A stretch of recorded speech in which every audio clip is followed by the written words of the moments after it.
What's up, guys? All my Shor's algorithm enjoyers. Everybody know that meme, the enjoy with what Top news alert, and my attorney with two general. Y's, two Y's or three Y's even. Yeah, you can request if you want to come up, and only if you're a bull though.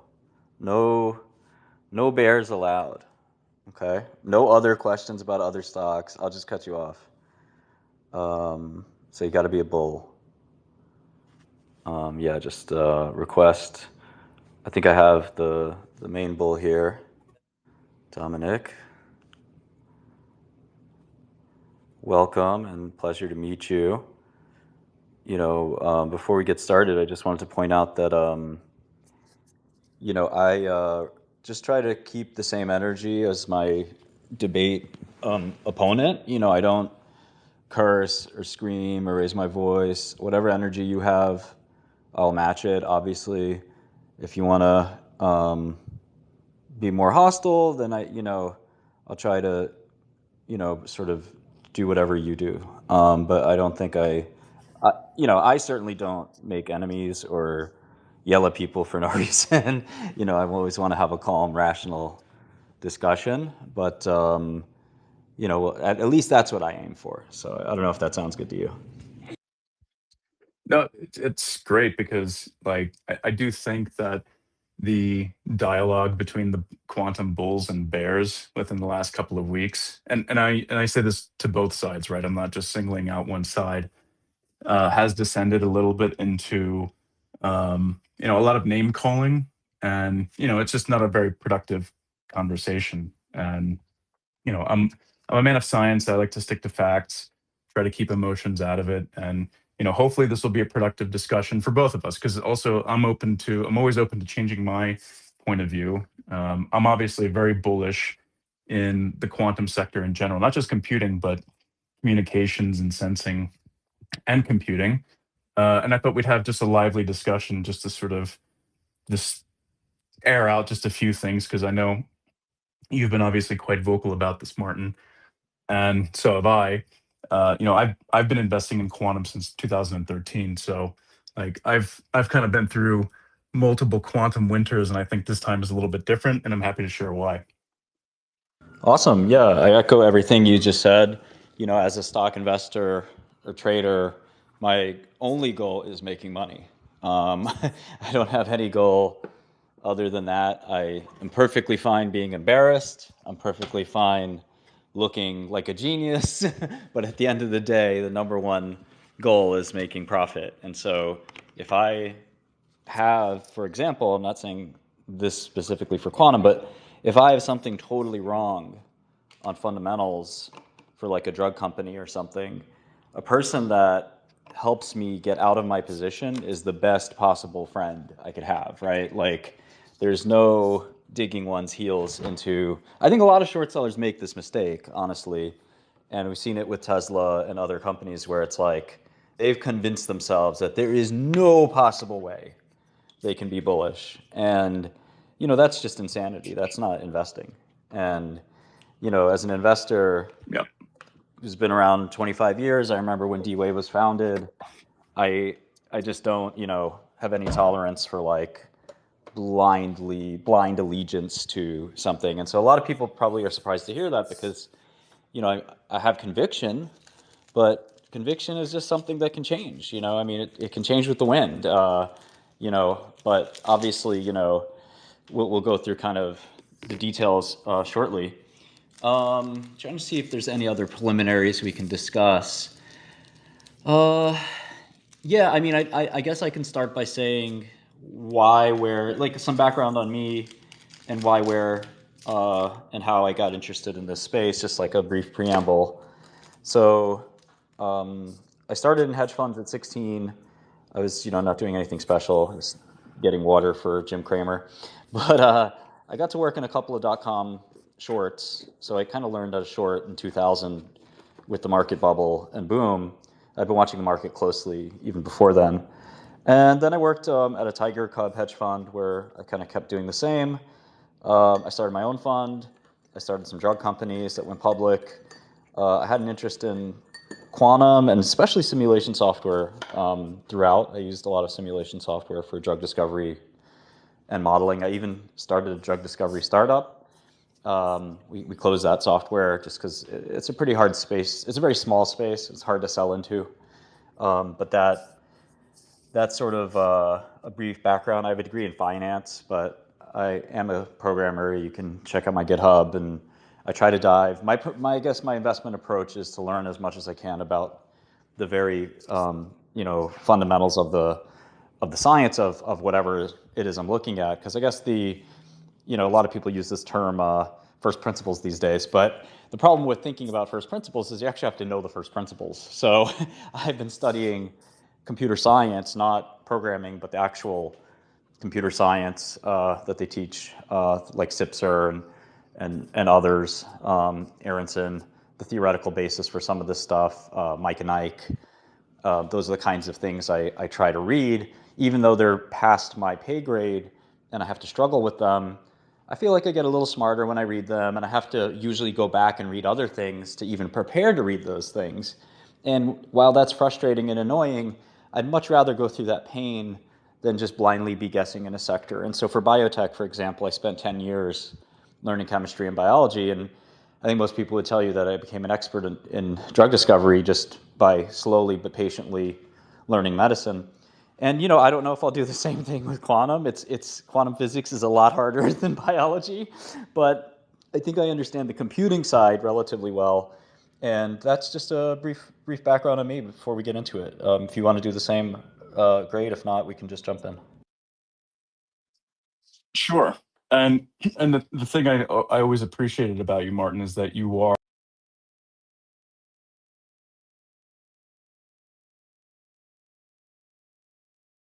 I lost you.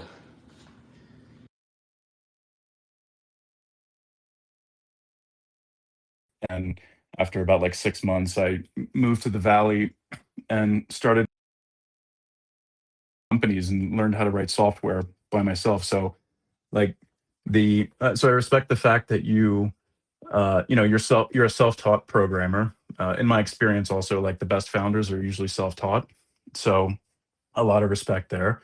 Um, and I was still young. I was 21 when I was building my first company. I mean, it was a competitor to Venmo, and we failed, and went to go work for another startup. Um, and then I managed to get into venture capital, and I started working for a fund that was founded by some of former ex Yahoo executives and founders.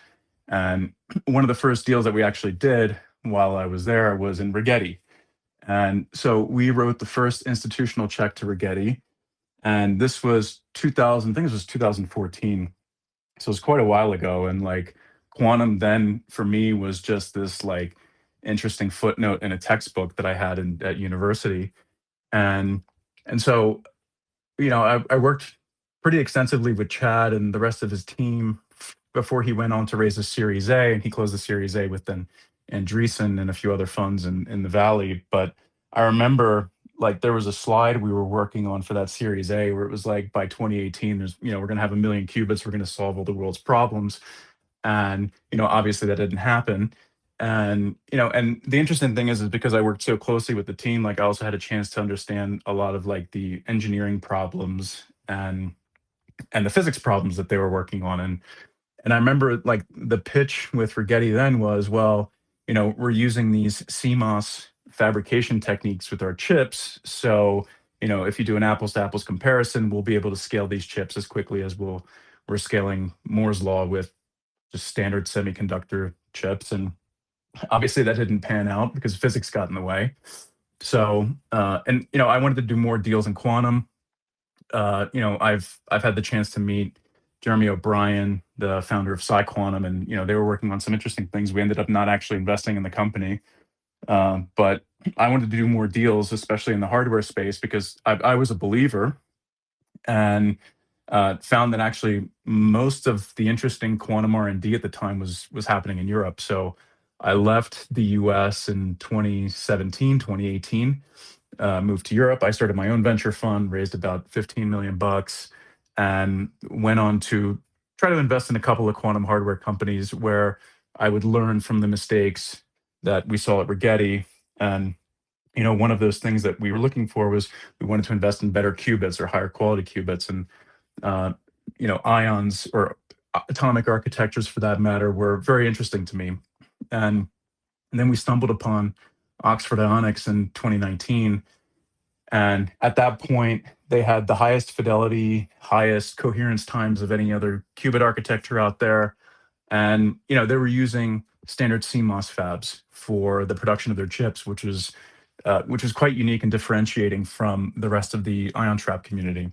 So in 2020, like right in the middle of the pandemic, we wrote them a check. It was our biggest check, and we were the first institutional check into Oxford Ionics. And then fast forward to this year, they sold to IonQ, and so that's why I've been such an IonQ bull, because I've just seen like how they were able to take their original vision, original technology, and how it translated into value into the market. Um, so all that being said, like I'm primarily a private equity investor, so I'm only looking at investing in companies that one or two or three founders, maybe a slightly larger team, or even combing through academic papers on archive and seeing what's interesting, seeing what parts in the quantum stack are missing, and then writing those companies or those founders a check. Maybe they don't even have a company yet, but I help them with incorporating, so that we can, kind of move the ball further towards the goalpost to get to quantum advantage. And so my investment philosophy obviously is not very, it doesn't correlate with how most public investors invest, which is looking at revenues and whatnot. And maybe that's why there's a disconnect. But again, I'm not a public markets investor. My investment thesis is I look at the technology, and I look at it from a very fundamental aspect, like what physics is this solving, what engineering challenges is this solving, and then I make bets based on that. Obviously, it works better in private markets because there's uh, the whole idea of supplying capital to companies that still aren't making any revenue is more common in private markets than it is in public markets. So, I can also respect the argument that a lot of bears are making that there's no revenue. But also at the same time, what I'm seeing in the private markets is how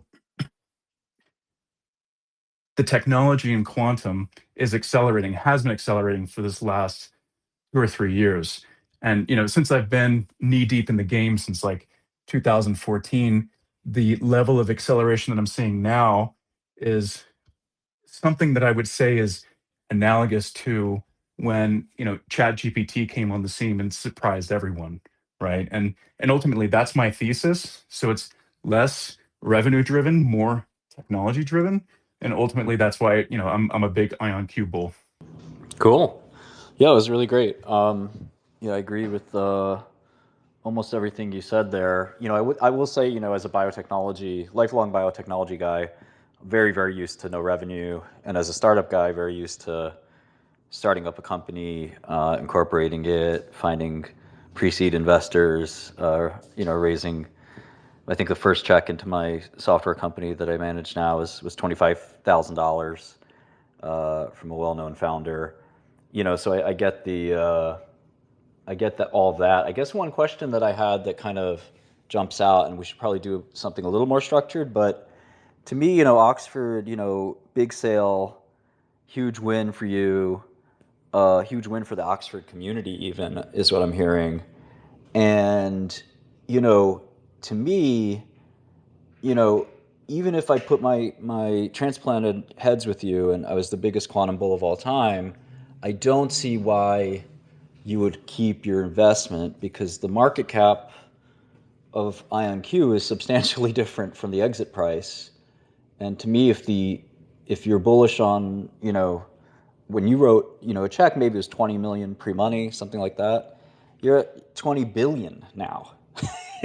And, that's for, obviously you exit at 1.5 or whatever, which is still marvelous. But you would have to be bullish on the 20, $30 billion combined entity, which seems like a stretch given, the original technology was sold for 1.5. I don't know if you opposed that sale or not, but it just seems to me like a great place to exit. Given the pretty rich market cap. And again, no revenue doesn't bother me really at all. I mean, in pharma, like I said, we're very used to forecasting revenue 5, 10 years from now. Um, but here I just wonder why you wouldn't just exit, or maybe your LPs would want you to exit. I would think, but anyway, I don't want to get too much in your personal business. But that's what first question that jumped out at me.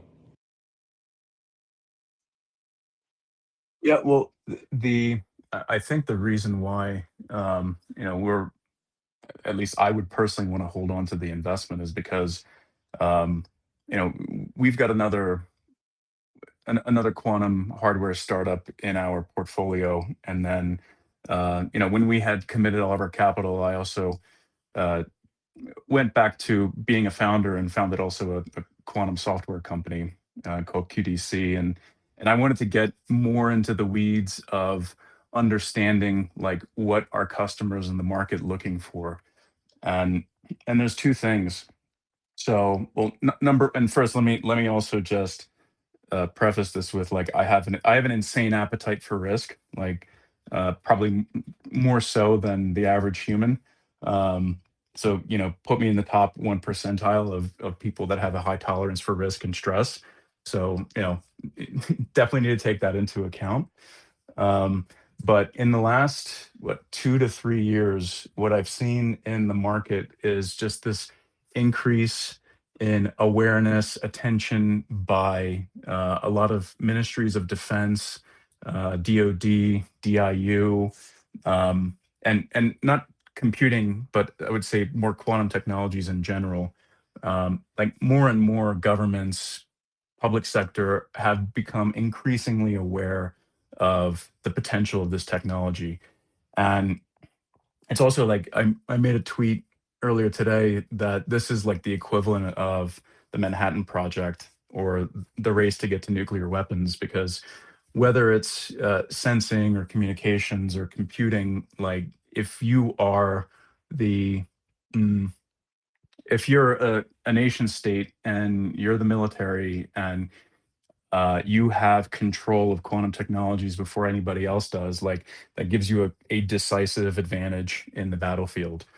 And there was this, albeit kind of a, I'm not sure if I want to say if it's a failure yet, but NATO put together this innovation fund where I think it was like 2 years ago, they raised €1 billion, and like part of their whole investment thesis was also investing in quantum technologies as part of like a more broader uh, group of technologies that are relevant for military and defense called EDTs, emerging um disruptive technologies, and quantum was a big component of that.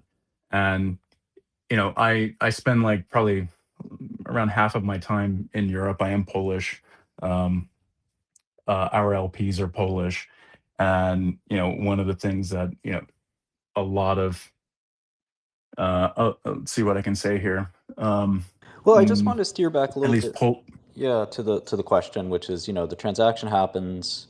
You probably got one of the best exits in venture, and for a small new fund, whatever, like just a huge, huge win. Every venture guy dreams of it. You got IonQ stock. We'll get into IonQ in a minute. I have very, very negative opinion, obviously, but holding the $30 billion company's shares instead of taking your W and moving on. Walk me through the thought process there. I guess I know you're bullish on all the things you just said. Is the reason that you believe that all the stuff you just said is going to propel IonQ higher, or how do I think about your, kind of just like, if it were me, I'd just be like, wow, I got to be a top 5% venture guy right now. My next fund's going to be 300 million. Let me book this gain for my LPs, get out, goodbye, thank you. Instead of leaving the investment in somebody else's hands, you're not joining the board of, IonQ. Your Oxford is, now a part of IonQ. We'll talk about that in a second. I have some interesting perspectives on that, but can you walk me through that at all?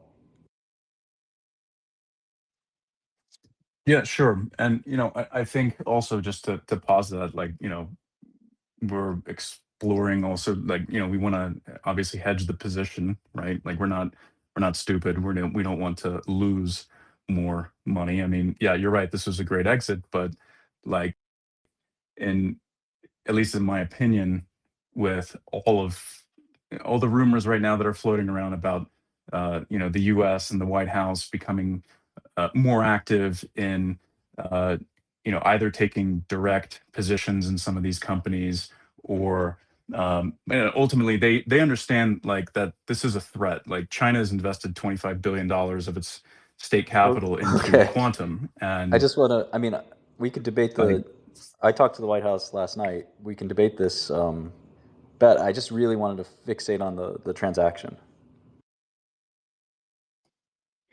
sure. And like I said, like, we would look to, obviously looking to hedge the position, because we don't want to, lose the money. We want to retain the gains, but we do want to maintain some upside potential. And we Okay, personally, that I makes mean, at least I personally believe that there's some upside potential that's still left. cool. That makes sense. So I want to go to like I guess the core of my bear thesis. And again, I'm a quantum computing guy. Maybe after you can teach me something about sensing or communications, but I just want to start with quantum computers. You see a lot in the media that, quantum computers are ultra fast. They can do calculations at speeds that no other computer can do. And as you can imagine, I immediately cry bullshit because these computers aren't fast, and they can only do certain kinds of computations very quickly. In fact, the amount of computations that it can do quickly is vanishingly small, and they're special to me. They're special purpose instruments for, very specific things. In fact, we all know that after Peter Shor's discovery, the race to do quantum started with DiVincenzo and at IBM, and other people built some prototypes, kept building. It's 40 years later, still can't run Shor's algorithm, but the day may come. In fact, I do think I'm not as bearish as some other people who think it's impossible to make a quantum computer. I do think it's possible, and I'm very excited. And the idea of going from exponential running time to polynomial running time for a factoring algorithm is nothing short of a Nobel Prize. I'm a huge fan of science, first and foremost. It's like the most amazing thing. It's like a miracle, and it's super cool. But I also wonder if anybody needs the discrete log problem or factoring integers solved very quickly. So I guess the first thing I see is like this big confusion where the average person doesn't know how to spell some of the terms involved here, let alone understand the finer points of complexity.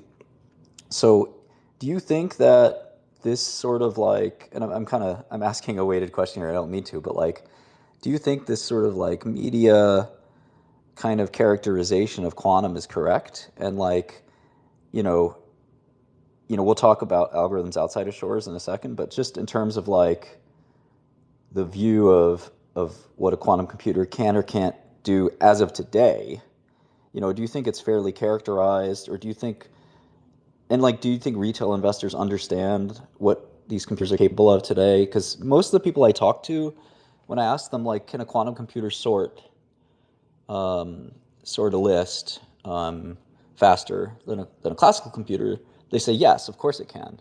And the answer, of course, is no, of course it can't. And or compute a square root faster or something like that.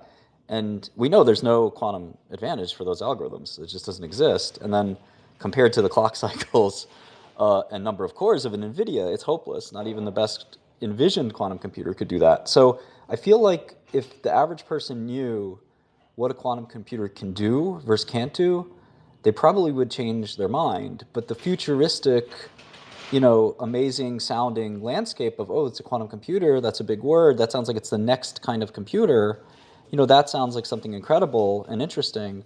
But when you learn what it really is, maybe it's not as exciting and interesting. But I guess your perspective on that would be helpful. Sure. So now, just to cover your first point around the headlines around quantum computers, is, I think that a lot of the media is doing a disservice by posting, headline porn, for lack of better words, because No, like quantum computers on their own, yeah, like today they're useless. Like you can't do anything with them. Um, and but quantum computing as a concept has been around uh, since Richard Feynman coined the term. I think it was either in the 70s or the 80s. I'm not sure, but a newer term and kind of a newer concept in the entire field of quantum computing, and that's really emerged in the last 10 years, is something called hybrid computing, and that's really the concept that like quantum computers on their own are, they're not going to be able to do anything interesting for at least another 10, 15 years.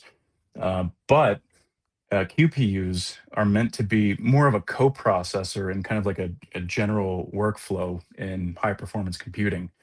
Um, and one of the analogies that I like to use with quantum computers, and actually one of the I must say here that D-Wave is actually ahead of the curve in terms of hybrid computing, because they have a platform, I forget what it's called, where they use their quantum annealer as a coprocessor. But Yeah, Leap.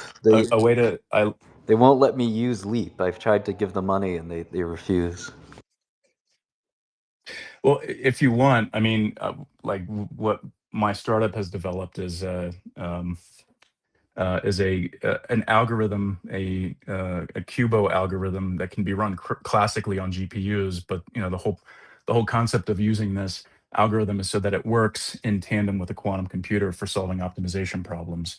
And and the way I like to describe, how this hybrid algorithm works is, if you have, let's say, the analogy I use is you are a police department and you're trying to find a burglar or a criminal on the streets of New York, and you've got a chopper that's scanning very large areas at low resolution. That's the quantum computer. And then you have the canine units, which are the classical computer, the GPUs, that are sniffing out like the little nooks and crannies, but able to do high resolution analyses, but on very confined spaces. And so when you have those two different compute mechanisms working in tandem, at least in the context of optimization, we're able to find the lowest energy, or at least the local minimum, much faster than just a classical computer or a quantum computer on its own. Again, I'm oversimplifying Well, this, let's but yeah, just for the sake of let's stop there and just like decide to talk about Kubo for a bit. So, Kubo is, for anybody that doesn't know, is a quadratic unconstrained binary optimization. That's part of the binary optimization field. There's QAOA as well. And so the idea of an optimization is that you're trying to slowly adjust some variables to get the perfect setting. There's a lot of NP hard and NP complete problems here, like the traveling salesman problem and others. D-Wave's annealer uses this Hamiltonian approach to get to answers. And I think that they haven't been willing to share the computer for a reason.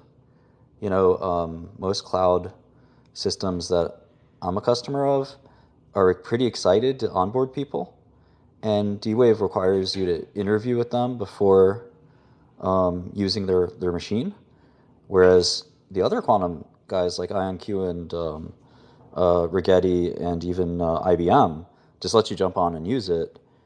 So it's really bizarre to me that you can't run a Cubo, even like a default Cubo, as a customer, just trying to be a customer. I think I have a theory as to why that's the case, but getting back to the science, I mean, as far as I know, there is no proven speed up from an algorithmic perspective. We'll talk about a compute perspective in a second, but just on core algorithm running time, Cubo and QAOA do not possess a quantum advantage in terms of algorithmics. Now, in terms of machine design and things like topology and so forth, we can talk about that in a second. But am I right that there is no algorithmic speed up in running time? That they're both in the same class of algorithms, whether you run it on a GPU or you run it on a quantum annealer, I guess. that. Yeah, that's correct. Like today, Cuba has no advantage. But what a lot of, especially private companies, smaller startups, are working on and moving that goalpost further and further is trying to get to that advantage. And Also, the other thing I need to mention about Cubo, I mean, you're using binary variables where a lot of the classical algorithms that are used for optimization problems, like Garobi's got a good solution. You've got max cut. You've got um, you know different types of integer programming. Um, the actually taking a let's say a problem in optimization and converting it into a cubo, so using binary variables, zeros and ones, like we also still need this like abstraction layer that allows developers to be able to understand how to take something that is from integer programming and can translate it into a cubo problem. Like that's also a major hurdle and a Oh, major totally. obstacle Yeah, there's in totally in a lot of ways you can turn problems into cubos. Yeah, and that's also kind of the problem with quantum computing today as well. Like where quantum computers are today is like where we were with classical computers back in like the 70s and the 80s. Like you have to learn assembly language basically to figure out how to actually program these devices.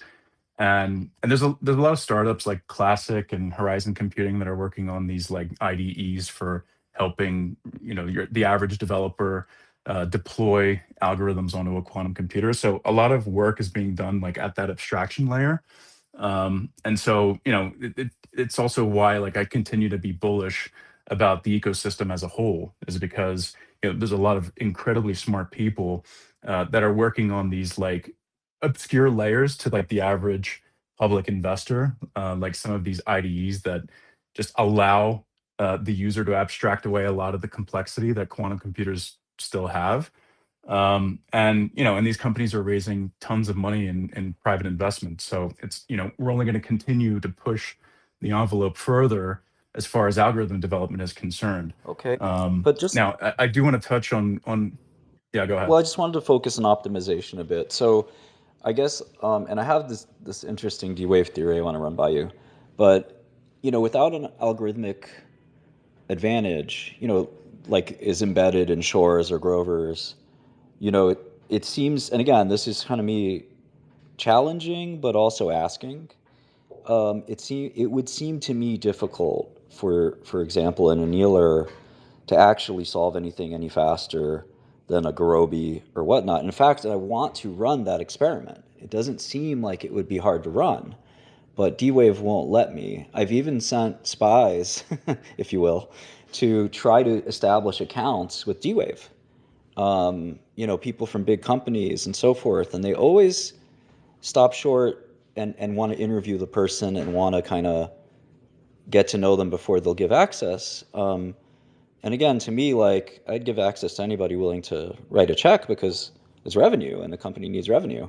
But and certainly all the other companies do that. But getting back to my point, one of the things Jensen said at his sort of GTC Quantum Day was he said nobody needs to calculate traveling salesman problem, and that these three SAT or like these fine NP complete hard optimization problems are kind of pretty easily solved or approximated through Gurobi and through other classical means. Like NVIDIA, if you ask ChatGPT to, give me a classic optimization problem, run it on x86, run it on CUDA, and then try to run it on quantum, I don't think you're going to get it any faster, because the approximation and the exact are so close together that even if you took like all of Uber's routing and said, I want the perfect answer, then you end up with this like, maybe a couple of milliseconds theoretical ideal route versus, the compute route that your CUDA could do in 2 seconds. And I wonder if the winner, I'm sorry, if the reason anybody could or would be excited about D-Wave is instead like, what problems can we turn into cubos? There's a Polish group, by the way, I love Poles. Uh, a lot of my favorite people to work with have been Polish, and it's just been a tremendous, carrying Eastern Europe's economy. Tons of brilliant people there, including over at ChatGPT. There's three. I'm sorry, at OpenAI. There's three. My wife works there. There's three brilliant Polish developers who've basically helped create what OpenAI is today. Anyway, this Polish group actually did a discrete log problem on Cubo, which was amazing, And it opened my eyes to the fact that, many problems could be characterized as QUBOs. On the flip side, you have people like Preskill and Aronson who have said D-Wave is crap, the qubits are very low quality, they've also been around forever. For example, their latest machine isn't a whole lot different from their last machine and their last machine before that. So it's not like they're changing their architecture dramatically, at least with the quantum other gate-based computer companies. They're promising you, Valhalla someday. Eventually we'll get, a quantum computer that can run Shors and do all this other stuff. But for D-Wave, it feels like they're basically saying quantum is now, use our machines now, and we haven't heard from anyone that thinks that D-Wave has, that the quantum part of the machine has helped them. We think that they're basically doing classical optimization, having the annealer around as basically an ornament, and they are solving optimization problems, but they're not doing it with the annealer. And again, I think the reticence to open up the annealer to the public, which they kind of say they are, but then obviously in practice they don't do, would be really nice to be able to try the program. And of course, every time I ask for it, I get ignored. And every time I have somebody ask on my behalf, they're very nosy and what do you want to use this computer for? Which again, if you Amazon Web Services never asks me why I want a computer. They just ask me how much and how fast can you pay. So a couple of things to touch on there, but curious your comments, I guess, to read it back as one, you know, can't optimization just be done classically? Is the perfection of an answer actually that useful? And in other words, isn't this just a contrived problem? And then two, what's up with D-Wave? Uh, you know, I think it's a house of cards. And what do you think about, I guess, those two?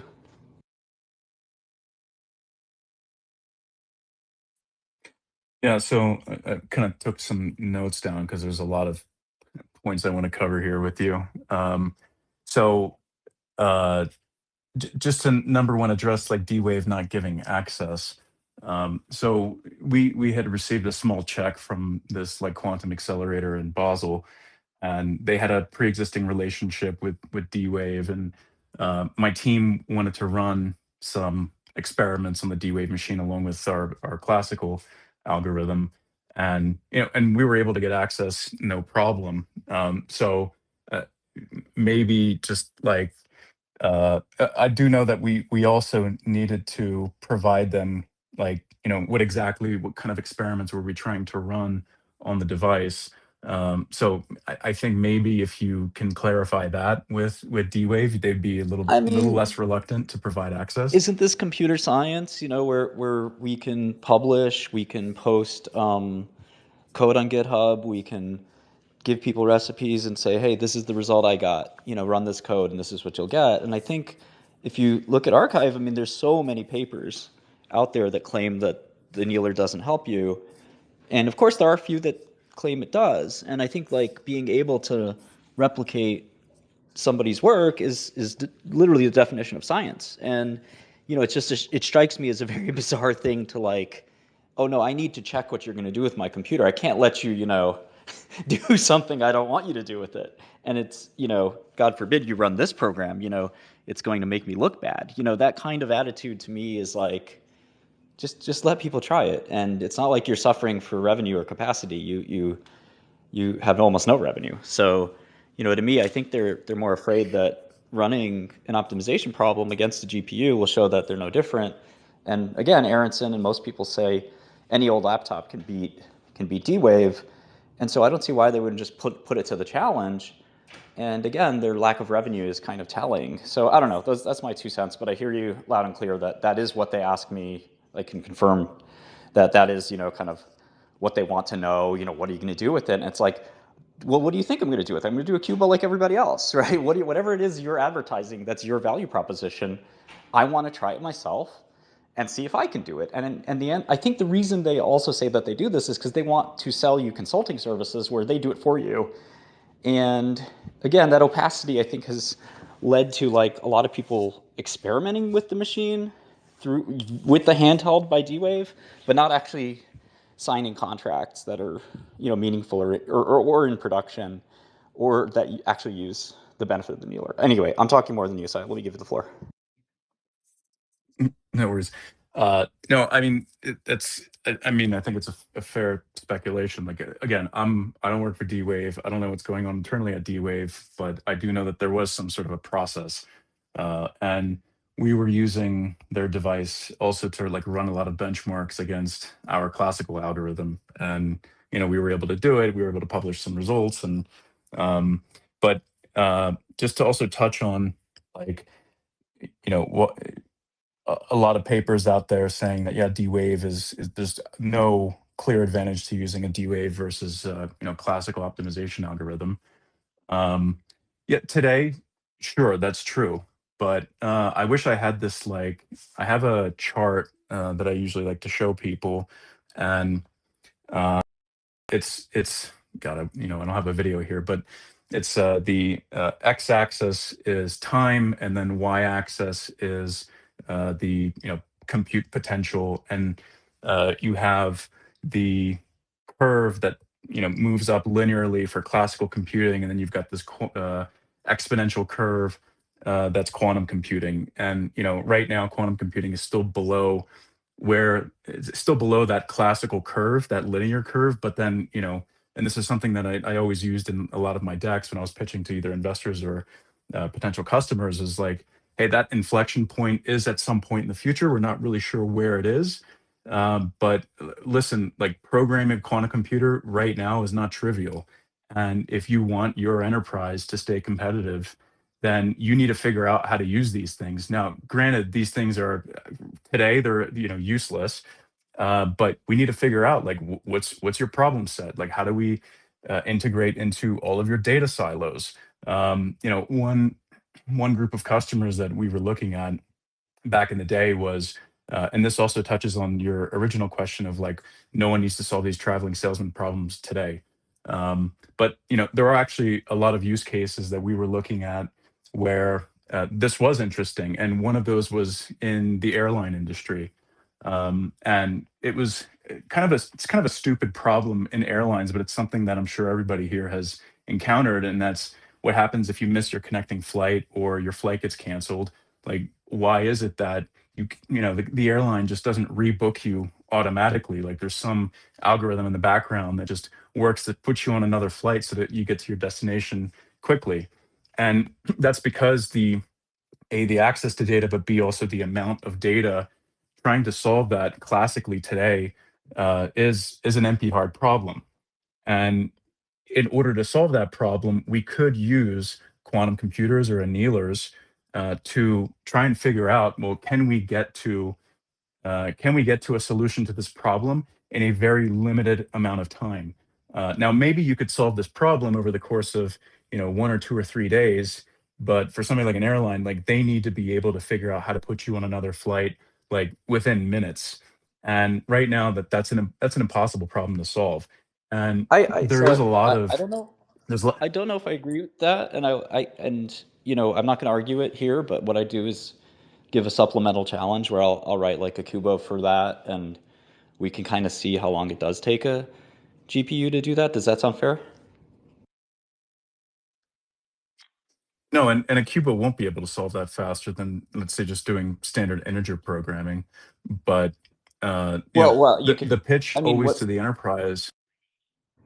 well, whatever optimization algorithm you want. I guess what I'm trying to say is, and we'll like table this for now, but like I'll write and show a program with results that could actually use the volume of all flights in the United States and give you an answer.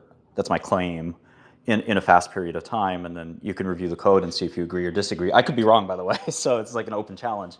But does that sound good to you? Well, I mean, there's like a lot of nonprofits in operations research that have been trying to solve this problem for a really long time. And I know it may sound trivial, but with the amount of data, and obviously, the larger the airline, the more individual integers you have to add to your program begins to grow factorially. And so then you're running the algorithm to indefinitely, and you never arrive at a solution. Or you can arrive at a solution. The solution is just bad quality if you want if time is something that is your constraint. Yeah, I So think. happy to share more details. Yeah, no, I mean, I guess the point is that like these airlines do function effectively today, and I do think there are algorithms that get you so close to the solution that you're satisfied. I mean, Uber runs just fine. Uber's not investing in quantum computing.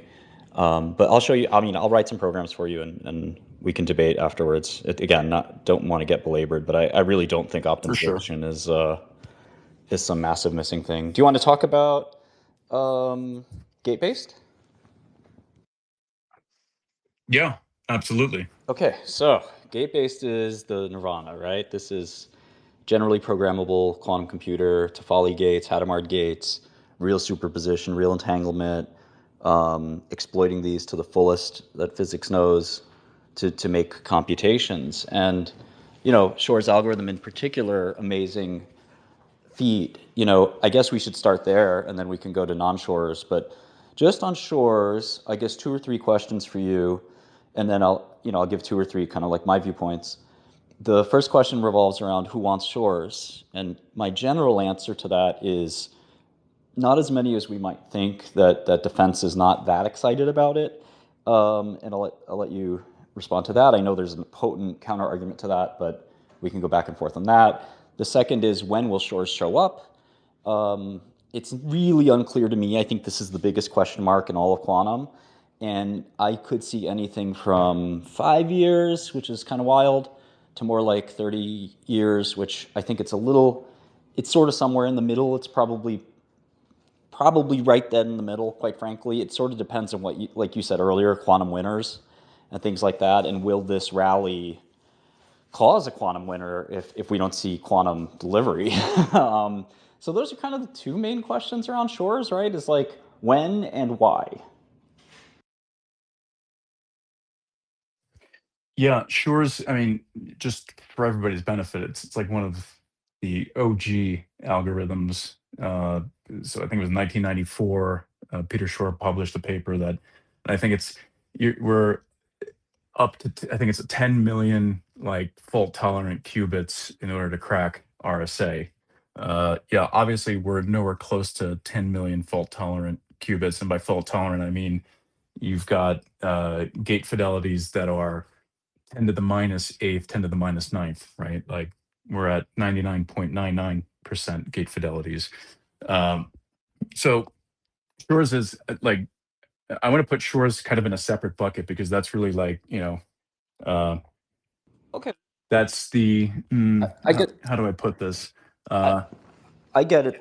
it's a great example. Like, Okay, I think that's also like a lot of like the fear around quantum computers is like, oh look, this is Shor's algorithm, but there have been a lot of mathematicians that have been trying to figure out how to actually crack RSA with fewer qubits and on NISQ for devices. sure. Well, I'm one of And them. I know yeah, there was a group in China, I think, a couple years ago that published a paper that like turned out to be bogus. They said that you could run it on like a couple hundred qubits with relatively decent fidelities. I think, somebody was able to. Th- that paper was later invalidated, but Yeah. like I think I most as far as algorithms is well, let's concerned, not jump off. yeah, go Let's ahead. not jump off Shores just yet. We can definitely go to other ones, but Shores is the famous one. It's, as far as I know, the only one where you move from exponential running time to polynomial running time. You kind of get this miracle speed up. This is the miracle that would take all the NVIDIA machines and many universe lengths of time. Dinosaurs would get extinct and reborn over and over again before you could crack my Bitcoin. And Shor's a quantum computer can do it 1 second. I think that's amazing. But the two questions are who wants it and when is it coming? And then I totally understand your perspective that Shor's isn't the be all end all. That's a separate argument in and of itself, and we could have that argument right after this. But I'm really curious on those two questions. Yeah, I mean, if we're to focus on shores in isolation, then yeah, like that's we need millions, if not tens of millions, of perfect qubits in order to run shores. But I think it's also a little. mm, academically dishonest to just focus on just that one But like algorithm, I said, and then all the other work we can that's have that argument right after. But like, people do want to know when their Bitcoin's not going to be safe. Bitcoin people have asked me, people on the Bitcoin dev team. So like, I get your point. We're going to talk all you want about other algorithms, but like, is Shor's 10 years away? Is it 15 years away? I said it's around 15. I, there are eminent physicists who say it's more like 5. I'm not going to fault you for any answer. I'm just curious your opinion. And then I'm curious about the commercial opinion. Do you think NSA and other, folks want to buy a quantum computer that runs Shors? And then we'll totally talk, just 2 quick answers, and we'll talk about whatever else you want.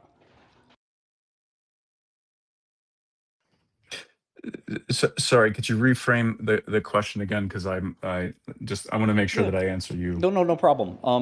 When can we run Shor's algorithm um, on a quantum computer, and who would pay for that ability? Would that be a product that'd be worth would that be worth $1 billion, 10 billion, 100 billion? What kind of commercial opportunity is Shor's? So that's it. I mean, if you just look at just Shores, and if you also take a look at, let's just say IonQ's roadmap, then we're probably looking at, around like 5 years from now, maybe, right? If they can figure out how to scale their chips, and they can do so whilst maintaining fidelities. But again, this is, do we want to talk about Shores, or do we want to talk about cryptography in general? I think like we need to also mm, bear that in mind, because there's also a lot of work being done in other algorithms that have much shallower circuit depths that can be run at on some of these NISQ devices that also should have some more attention. Like Shores has all the attention because it's been around for so long, right? It's a famous algorithm. But then you've got other startups, you've got other researchers working on uh, algorithms that can be run at shallower circuit depths that I've seen are pushing the needle, more. Yeah, I've seen those papers. I'm not convinced. My girlfriend and I have looked at them, and we're not convinced that they're any more efficient. She's sort of an expert in this more than I am, but she tried to cut a couple of gates out of Shores and couldn't do it. But it's a big program. But I also think it's as bad as you're saying. Like, I don't think you need 10 million fault tolerant qubits. I think you need, maybe a million. Even 500,000 would probably crack some keys. So again, just like, they're literally one word answer. It's just like, when Shores, and how big is the opportunity dollars wise, and then, like I said, we talk about anything else. I mean, it's just 2 quick questions. Sure. So, if we're looking at the trajectory of product roadmaps for, let's say for IonQ, I would say, 5 years. That your short and sweet Yeah, no, answer. that's great. And do you think there's a multi-billion-dollar market behind, people using Shores or implementing it? And that can just stand for other forms of Shores, like a more high quality, kind of optimized algorithm for Shores, something like that counts there too. Do you think there's a big market for, in essence, quantum computers and their role in cryptography? Well, there's certainly a massive market right now in post-quantum cryptography, and you've got, and that's a technology where the TRL level is quite high, and you've got, especially like financial institutions, governments, like they are integrating a lot of PQC into their infrastructure just to be on the safe side. So, it's kind of doesn't really answer your question, but I mean, I think it's worth noting because there are a lot of enterprises that are investing considerably into ensuring that their Yeah, we infrastructure is we quantum we can proof. definitely talk about PQC at length, but I guess just in terms of like, is the NSA going to want quantum computers or DoD or whatever so they can crack code? Do you think that's a market or not? And again, I'm not pointing a finger at you. I'm just curious your opinion. You know the space well. Well, from what I've been able to see, at least like my perspective, and from my portfolio companies, and my own startup, like a lot of these the public sector that have been investing in getting the quantum computer out of the lab and having it mobile, having it out in the battlefield.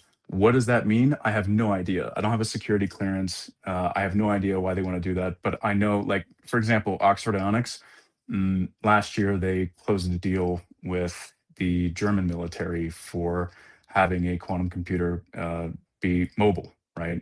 I mean, these devices are so sensitive that, any external environmental factor, moves a fiber one way or the other, the whole thing's out of whack, and you need a bunch of PhDs to set the whole thing back up, and it could take weeks before you have it configured to actually run well again. Uh, and so I know that a lot of the public sector is investing in trying to figure out how to get these devices out of the lab and just out in the open, like mobilized. What does that mean? I have no idea. But I've also looked at a company. It's a startup here in North America. They're getting a ton of contracts from both the Canadian and the U.S. government, or from primes, where their primary product is they figured out how to integrate electronics with photonics, and that's like the part of the stack that the quantum computing industry needs to get the computers from out of the lab, and to make them small enough, make them handle the external environmental factors well enough that you can get them out into the field. But if you're going to ask me, like, what's the use case, I have no idea. I don't think anybody has an idea that doesn't have a security clearance. Yeah, talking about, NSA, like the vision I think most people have, forgetting the battlefield for a second, which I think is kind of fanciful, to be frank.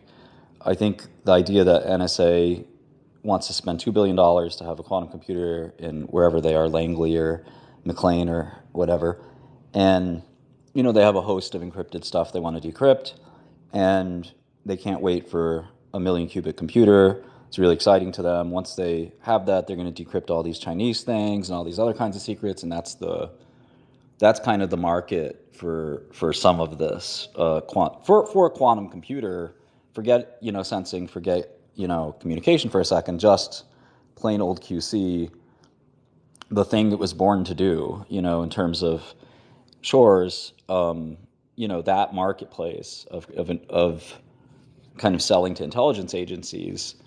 That's kind of what I'm curious for your take on. In terms of Battlefield, we can talk about that. I mean, it seems to me just off the cuff that, like, just use the cloud. Why do you need to bring the cryogenics and the pressure chambers to anywhere when you can just send the package to wherever the quantum computer is and then receive the message back? But either way, the question remains: are the global intelligence agencies excited about this, particularly the U.S., since I don't think we're going to have too much revenue from hostile actors? What's your take on that? So I would disagree with your statement about, quote, the thing it was born to do, end quote. I mean, the reason why I originally got interested in quantum computing was that, like, the whole spirit in which quantum computers were intended was to simulate physics. Classical computers are really lousy at simulating physics. And that was like part of Richard Feynman's quote, like, if you want to simulate nature, you need to have a computer that's based on nature. And I think, like, to answer your original question, like, is NSA using this, or other foreign governments using this for cracking encryption? Like, possibly, yeah. But I mean, I think that's just like one very narrow use case, and one very narrow use case that's also something that isn't very near term to providing like real commercial quantum advantage. Like, where I'm more interested in quantum computers being able to solve problems is around chemistry simulations. And Okay, there's also that's tons of startups that have raised that's my tons of capital, that's my like, space. around this very problem. Yeah, so that's my space. So tell me about what it can do for me in chemistry. Yeah, so you got a lot of companies, like, take Phasecraft, for example. Phasecraft has been trying to figure out how to make use of noisy intermediate scale quantum computers for a long time. And what they want to do is chemistry simulations on the devices that we have right now, and also working in tandem with classical computers and running these algorithms. And they just raised, I think, like don't quote me on this, but like I think 30 or 40 million dollars, and they also raised from Novo Nordisk, which just recently opened of a pretty huge fund, along with EFO, which is the Danish sovereign wealth fund, to invest in quantum chemistry, biotech, to be able to figure out how to use these devices to simulate a lot of the chemistry. But I guess that's where I'm Now, confused. albeit, I will. Did you want to finish? No, I just wanted to also, yeah, caveat that with we're not solving these problems today, but again, like you need to build a knowledge base to figure out how to use these things. And the things that we have right now are very noisy, they're very error prone, but actually, you can make lemonade out of lemons. And Yeah. like just by saying, oh, these things are never going to work, and they're quite noisy, sure, but like they're a tool, they're a tool that will be useful in the future. But like, Right. you know just like with when machine learning and AI algorithms became popular 10, 15 years ago, like there was a ramp up between having to transfer that knowledge to all the other developers so that they could use that along with other abstraction tools. And there is a lot of value in that today, and a lot of companies like Airbus, they are investing in building that knowledge base internally, because these companies know, like, at some point Well, yeah, that's there will be this inflection that's point. what I wanted to pick on. So you can look at my chemistry patents, and I've run many drug companies. I've run drug discovery efforts with a lot of great chemists, and we use tools like Schrodinger and also open source tools like the one that a lot of people use, AutoDocVina, from Scripps. These tools are pretty good, and I think for chemists in drug discovery, chemistry is the last kind of problem that we have. It's very easy to make drugs. The drug discovery period of the drug development cycle is the shortest. The clinical trial part is the most expensive and the most difficult. The drug discovery research market, and actually a very senior guy at Google told me this as well, is very, very small. And in fact, he pontificated that, if Schrodinger has 100 million in revenue and they're the sort of goat in drug discovery software, then what are we doing? How are we going to make this a viable business? When it comes to ligand docking and molecular dynamics, unlike AI, where we didn't have classifiers to say, is this a cat or a dog, that worked. Now we do. Here, I don't think it's a good analogy because we do have drug discovery tools that work really well. They're used by every drug company. They work fine. There isn't something we need to simulate that is that interesting. Drugs are, much more nanoscale than they are quantum scale. So like if there's a hydrophobic residue in a protein, you have to match it with a hydrophobic part of the drug. If you want to donate a hydrogen bond, you need a hydrogen bond acceptor on the protein. And like a lot of these principles have been solved. Like there are very few chemists out there, medicinal chemists, who would say that they're challenged. Material science, could be a different story. Not my field. But in terms of drug discovery, I think that the limited interest that is shown by pharma is largely kind of a corporocratic interest. I don't think that actual medicinal chemists would tell you at Merck or Pfizer, or any that have worked for me, would tell you that, oh yes, we need quantum. Because like a lot of these, drugs, they're basically shooting fish in a barrel. Like most of these chemists can make these drugs blindfolded. It's really not that difficult. I think the hard part is, okay, now you have a hit, make sure that it metabolizes well, make sure that it has good, pharmacokinetics, make sure that it's not a substrate for this enzyme, all those things that you have to try in the real world anyway. And they don't take that long. It takes a few months. It doesn't take, the hard part, which is the human clinical trial. Is this going to help people? And also, like, does this kill animals? The toxicology part is actually quite laborious too. So from the drug discovery perspective, I don't get it. I certainly see what you see with AstraZeneca putting a token amount into this. I think partially that's, again, corporocratic kind of top-down needs more than it is organic bottoms up, like we really need this. There's a big unsolved problem that's we're going to have a huge solution for.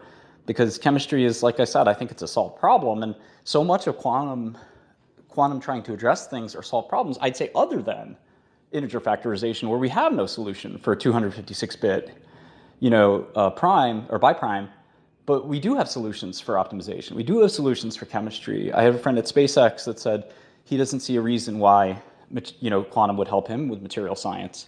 I'm not sure I can vet that statement because it's not my world, but to me, like I get that we want to move on from Shor's, but like is the problem I have with moving on from Shor's is there again an algorithmic speed up that we can point to that is proof that the quantum computer can do it classically. So, because when you said that classical isn't good at physics, well, I would point you to Unity. I would point you to Vina. I would point you to all the molecular docking simulations like Amber and GROMACS. The computers do something. And, I think that, certainly with MD, I'd love to simulate, using a quantum computer, but I also don't know how I get that state into the quantum computer without having megabytes of RAM. And megabytes of RAM are literally maybe a billion qubits, which is a tough state to prepare and read out. I don't even know if that's possible. So I think, like, to me, the magic app doesn't jump out at me. Simulation, I think most people think is further away than Shor's. So I don't know what your take on any of this is, but like, at least from the drug discovery perspective, I can jump up and down and tell you if you talk to 10 chemists, not 10 PR people, not 10, CEOs, but 10 actual medicinal chemists, if they really need, if their job like can go from a 9 to a 10 on a scale of 1 to 10, because I think the classifier and the AlexNet that sort of changed the world for AI, that really did go from a 5 in classifiers that were kind of ML to a 10 in classifiers that are DL. And that was a huge quantum leap, forgive the expression. But I don't think we're going to get that quantum leap with drug discovery, at least. In fact, I know we're not going to get it in drug discovery. I don't know if we can get it in material science, which I think is closer to the goal here, because that's much more like, okay, can we get a better reaction for like an important reaction? I think that would be cool. But again, even then, you're talking about, things that are maybe a little more academic than they are practical from an industrial perspective. Like the people that do research in quantum chemistry, it's mostly universities. But anyway, I'll let you respond. Yeah, I mean, you're definitely more of an expert in biotech and all things that have to do with like drug discovery. Although maybe I would, again, my view is myopic here because I'm focused more on quantum and computing, sensing, all that kind of stuff. I have one portfolio company that is in the biotech space. It's a company called Molecule One. And the interesting is they actually focus on that preclinical part of drug discovery. And they like one of the terms that they coined is chemistry chem is try, and from what I understand, and you can correct me here if I'm wrong, but a lot of time and money is spent on just trying to figure out synthesis pathways to get two molecules, and a lot of money is invested into a lot of trial and error. So maybe before I continue, like Yeah, I I think that's understand that true. there are like a lot of like Suzuki Sure. couplings and Yeah, you know things in chemistry that the guy who invented that reaction, his postdoc worked for me, Barry Sharpless. But yeah, no, I mean, I agree that synthesis could be an interesting angle. And, if you could save a ton of reagents, like you can have a 6-step synthesis instead of a 9-step synthesis, that would be amazing. I think it sounds more science fiction for now, but I do think like that does sound really nice. I think that maybe one of the challenges becomes like I have to sell a machine that can do this problem arguably quite quickly. And like, how do I sell a million machines? And like, if that never happens, and I can just like, it's kind of like a supercomputer. Like Cray used to be publicly traded, and before cloud came out, I was talking to Cray about deploying a cluster for our drug company, and our quantum physicist said he didn't need it. He just wanted a desktop. And I was like disappointed because I kind of wanted to splurge on a $2 million cluster. And then obviously this is around 2013. And then eventually, cloud server came out and let you rent all the computers you wanted, but he didn't even think he needed any. He was able to run on a single machine.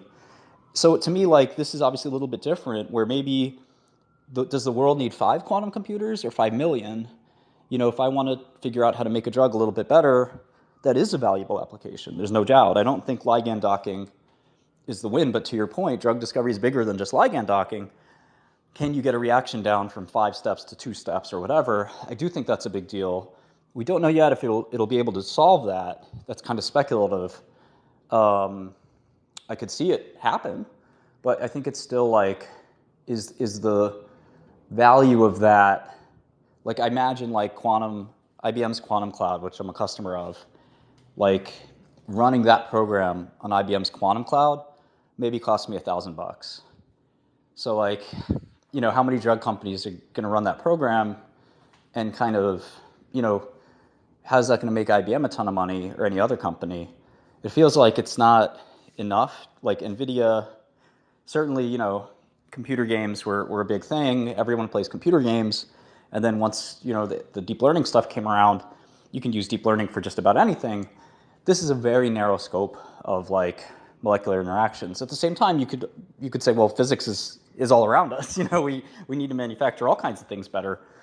But it's still to me like in this speculative, like maybe it'll help us, maybe it won't. How do we arbitrate that as an investor? I'm praying for something that may happen 10, 20 years from now. I don't have too many bits of space. So if I want to say put in a PDB, a 3D representation of, let's say, a protein, pretty hard to do on 100 qubits, because at the end of the day, as you know, once you collapse the superposition, it's 100 bits. 100 bits is 12 bytes, which 12 bytes ain't much. I mean, you couldn't even fit your name on 12 bytes. So you would need a million or more, and even then, I'm not sure you get all the 3D orientation perfect, and then you need some way to, run the simulation and get an answer. It could happen. I certainly agree with that. But now we look at a $20 billion valuation, a $30 billion valuation, a $10 billion valuation. I say, am I willing to pay $30 billion for something that might happen someday? That seems like a really tough, sell. Even if it's like, I agree with you. I love science. This is the coolest science ever. And I fully concede that, yeah. No, I agree. Like I mean, I totally agree with like the whole speculative aspect of this. Um, and to go back to chemistry for a second, and to go back to our other portfolio company, like, yeah, you're right. Today, like these things, we won't be able to do anything interesting with these things. And but for me, as somebody who's sitting on a board of a technology company, I want to make sure that our startup is positioned for the future and to have a decisive advantage in the future. And a lot of the money that's being spent in quantum computing today is that, like, hey guys, like, let's get ready, because when we hit that inflection point, like, hold on to your seats. These there's things that we know that quantum computers can and will solve in the futures, and there's things that we don't know. Like, uh, John Preskill published a paper earlier this summer, called "The Vast World of Quantum Advantage," and there was a quote in there which was like, "Hey, what happens when we do get to hundreds of qubits? We can manipulate those qubits. Like, are we going to discover new physics because we're entangling all of these individual particles with each other, that we discover something new within quantum field theory? Like, we don't know." But also, there's the flip side, which is we're dealing with complex quantum systems that we have no idea, how to even harness these things, and maybe that will just give us like a whole new set of physics problems that we have to solve in the future. Like, these are very real problems that we have to be conscientious of. And so, again, I'm obviously very biased and have been biased for the last 10 years, but I've also seen a lot of the progress in the last 10 years now. um, Back in 2018, when I started my fund, like, I back then I thought, yeah, like, we're probably only 3 or 4 years away, and here we are, 6, 7 years later, and no, we're still not at quantum supremacy or any examples of quantum advantage. But also the tools that we have now available to a lot of the researchers and the startups available in the field, like AI is one of them. I don't know if you are familiar with. Um, there's a company in Palo Alto called uh, God, I'm blanking on the name. It was a Google AI spinout. DeepMind? Um, Not DeepMind. Mm, no, I need to punch it in. Yeah, I really think quantum and AI have nothing to do with each other, but that's my contention at least. Sandbox AQ. Oh That's what yeah, it I think was. they're a fraud. They Uh, they've had some allegations of problems. That's one that I'm very like. I would short their stock if I could, and like I think yeah. I mean, I'm just very bearish on that, and I'm also bearish on the idea of AI and quantum. Like Jensen said, like AI is about big data shoving through RAM at huge amounts of speed from disk to RAM, and it's really difficult because of that. Like the actual computation is not that hard. It's just the amount of data. And quantum computing like chokes on any large amount of data. It's much better at combinatorics. So to me, like quantum AI and AI are all oil and water. sure, but then you've got like the peripheral tools around quantum computing, and the reason I wanted to bring up Sandbox AI is because they brought up something, albeit Sandbox there's no, AQ. I haven't been able to find any publications. Sorry, Sandbox AQ. You're right. Um, I haven't seen any papers published, but they have like introduced this concept called the large quantitative models, LQMs. I don't know if you've seen this or not, but it seems to be very similar to. I don't know if you've also seen physics informed Yep, machine yep, yep. learning, which is like a kind of a branch off of, yeah. Uh, and the thing is just if we're focusing just on physics informed machine learning, uh, or physics informed neural nets.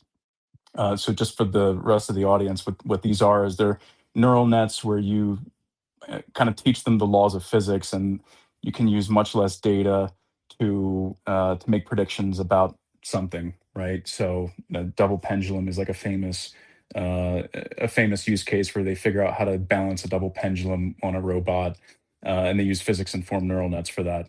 You know, what's happening in a QPU is a very complicated physics problem, and going back to the talk about first principles, like we more or less know, like in an ideal sense, what's happening in that subatomic realm, but we don't know it to an absolute sense. And what physics informed neural nets do is they can help us to sort of fill in the dots to all of the, either unknown physics or the imperfections.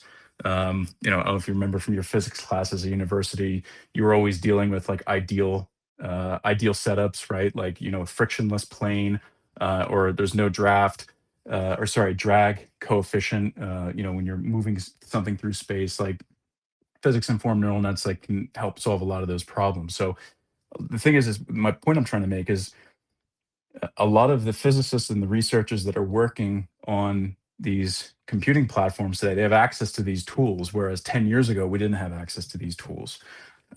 And some of these physics informed neural nets are getting better because you've got also other research groups that are using integrated photonics to build much faster physics informed neural nets that need less data, that need like exponentially orders of magnitude less training time in order to understand the problem set or the data set that they're working with. So my argument here is that, again, I totally agree with the speculative aspect of what you're saying, Martin. But right now, like the amount of tools that we have at our disposal compared to where we were 5 years ago or 8 years ago when I first started my fund is like, we're an order of magnitude ahead. So, and again, that's why I remain bullish, because these tools are helping kind of push the goalposts further down the line. And why I still think that we're 5 years away from at least some sense of fault tolerance in quantum computing. Yeah, I mean, I don't think I disagree necessarily, and I guess one perspective is, as a VC, I'm assuming you've had some zeros at some point, companies that you invested in that ended up worthless. Yeah, yeah, Yeah, I mean, I definitely. think that's the job in some ways. And I think just as a publicly traded companies, like Jensen voiced surprise when he said they were publicly traded quantum companies. That was his first reaction when he said quantum computing is 30 years away, and the shares fell. He said there are shares. I didn't even know this. And I think, like, to me, one of the things that I worry about, and the reason I even bother ever sort of making my views public, because I think it's not in my best interest to do so. It's often in my best interest, just that's why nobody else on Wall Street really does it. Talking your book doesn't really change anything. People don't even listen.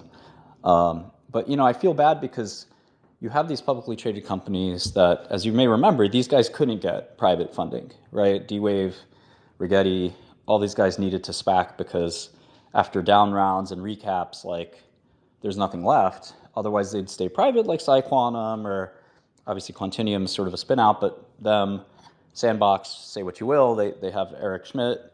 So these guys needed to go public. They SPAC'd.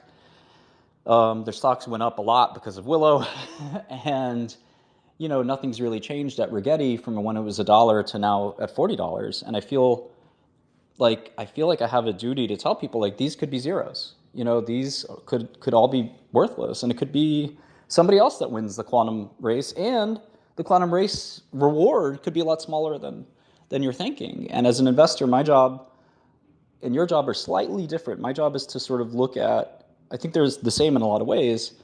My job is to look at the price tag. And if you saw a really amazing quantum company you liked and they said, yeah, we'll send you a safe, it's $100 billion valuation, you would say, hey guys, I really appreciate it, but I don't think I'm going to do this round. But if they sent you a 10 million valuation, you would say, how fast can I sign this thing? And I look at the valuations and say, well, given the reward I'm going to possibly get someday in the future, is this a rational bet or not? And that's my job as an investor. And certainly, again, feeling so compelled to open my mouth and say, no, guys, this is a trap. This is bad. You have to get out of this, because the likelihood that Rigetti is going to get you back $20 billion in the next decade is almost zero. I mean, Rigetti is sort of seen as like the third tier superconductor company. They very easily could be leapfrogged by somebody else. And again, the rewards could be pretty limited. Your point, I mean, atomic, sort of schemas, whether it's neutral atom or ion, they could be much better than superconducting. There might be some limit to superconducting we don't know about. And again, the commercial market, unclear. Even Chris Monroe said, we don't know what we're going to do with these things. Sundar said the same thing. We'll figure out what we can do with them when we make them. And I think that's like very cool from one perspective, but as a buyer, as a guy strolling a Turkish bazaar and saying, oh, this thing looks really attractive relative to its price. Oh, that thing doesn't. And I'm open-minded. Like, I like OpenAI stock, even though it's a $500 billion company. I still think it's worth buying, it requires a kind of an open mind to think that way. But I don't look at the quantum stocks and say that. If there was no price tag attached to them, I'd say, yeah, I might buy some of these shares at 100 million, maybe 200 million. But I don't think I'd buy them for a lot more, because the amount of capital they need between now and Nirvana is a lot. And I don't even know what Nirvana I'm being promised. Is it quantum chemistry? Is it traveling salesman problem solutions? Is it prime number solutions? Like, it could be that, but it could be so much bigger. But nobody knows. And nobody knows when. And nobody knows who. So to me, like, these stocks are, if you adjust the risk of all those things, they're just really wildly overvalued. It doesn't mean quantum computing is a bad idea. It doesn't mean that quantum computing is evil. It doesn't mean the people at these companies are bad people. I do think they are bad people. And when people like Damasi say that he's going to beat NVIDIA by next year, that's crazy talk. I really like the Rigetti CEO, who's much more reserved, and he says there's no quantum revenue now. There won't be quantum revenue for 5 years. Don't believe it. Don't trust it. It's all just R&D right now. That is sober and realistic. And it hasn't affected his stock price. But Damasi's out there, talking about how the base case for his company is Cisco, which is 250 billion, and more likely he's going to be NVIDIA, which is 4 trillion. And if you look at his current market cap, there's so much upside. So irresponsible. When have you ever talked to a CEO that talked like that? Huge red flag, in my opinion. And again, kind of a big risk for people to take. Everyone wants to have access to future technology. But in my opinion, they should invest in your fund instead of gambling in the market, where these price tags are just so high. I would never pay $20 billion or $30 billion for this set of technology when someone like I could give $1 million to someone like you, and you'll find an IonQ at 20 million market cap. That's way better than paying 20 billion market cap for I mean, you would find Oxford Ionics, of course, than paying a 20 billion market cap for IonQ. I mean, that's crazy. Who would pay that? It's such a crazy number to me. And yeah, listen, like I completely agree with your perspective, specifically from your point of view. Um, and yeah, like it's a risk reward trade off, and like and Martin, tell me how long have you been interested, or how long have you been doing these deep dives into like quantum computing and just quantum technologies in general? I paid attention to it on and off since D-Wave first burst on the scene and had a partnership with Google. And, I lost touch with it for a bit. And there was nothing going on in the industry until, I don't know, 5 to 10 years ago. IonQs. I used to read all of Chris Monroe's papers. He's kind of a hero of mine. So, kind of passing, certainly not like you. Okay, so but still a relatively uh, deep understanding. Like you were certainly more than just a hobbyist. Let's just say. Yeah, I mean, I've lately become very in depth, but I can't say that anywhere close to the amount of involvement you've had with direct relationships as an investor with these companies. And again, Oxford Ionics, maybe the biggest win in quantum, period. At least without the stock market, really impressive. But again, I'd much rather be looking at Oxford Ionics at a couple 100 million cap than what's on my menu right now. I mean, Rigetti at 15 billion and IonQ at 30 billion and D-Wave at 5 billion. Like this doesn't make sense to me. You know, we may get a chance to buy them back at those very low market caps at some point because they were there already. When the SPAC process happened, were these diamonds in the rough that everyone just missed? Maybe. But at this price, they're assuming some great success. And I think most investors are just thinking, oh, I want what's after NVIDIA. This is after NVIDIA. It's going to be really fast and compute everything really quickly. And of course, I think we agree that's not the case. This is still really cool technology. It's still really interesting. And what the future has in store for us, we don't know. But investing in smart people doing really complicated things does tend to work and make money. I don't disagree with that. But I think these publicly traded companies, some of them are more bombast than substance. Like Quantum Computing Inc. Is a company that was a beverage company and recast itself as a quantum company with one professor from Stevens, which is this very like so-so school here in New Jersey, really unclear that they have any assets at all. Rigetti, who admits that, don't look to us for revenue or anything like that, very low fidelity, very low qubit count there. IonQ still hasn't shipped anything more than a 38 qubit computer. D-Wave, again, we know the issues there. So, these four publicly traded quantum companies are all kind of dogs at the end of the day, I think. And, obviously you have your opinions on certainly like IonQ and the rest of their portfolio, which I largely don't want to even, discuss. But I feel like the better way to play the space is to find someone who actually can find the diamonds in the rough, the stocks that are 10 million market cap, 20 million market cap, brand new companies, like you said. I emailed Atlantic Quantum, a few months ago. My wifey, as I mentioned, was an MIT girl, and that's an MIT company. And of course, lo and behold, what happens? Google buys them out. Those are the Fluxonium, Flux Quantum guys, Flux qubits or Fluxonium qubits. Yep. Yeah, I'm sure you tried to invest, or maybe you did invest, but like that is a W. These stocks are, you'd have to be crazy to buy them, in my opinion. Well, I can agree with you in terms of Quantum Computing Inc., Rigetti, D-Wave is, and I think will always will be, a one-trick pony. Plus, I mean, they have a very ancient architecture, in my opinion. Cool science projects, but yeah, just as those three names Sure, I agree with you because I'm not a believer in their technology. I'm not a believer in their architecture. Maybe, and maybe this is the reason why the market has pushed the prices up, is they'll be able to acquire other companies and do a pivot on their tech platform. I don't know. Again, I'm not a public market specialist. I don't invest in public markets like you Well, have. just to, So I'll be really short and sweet here.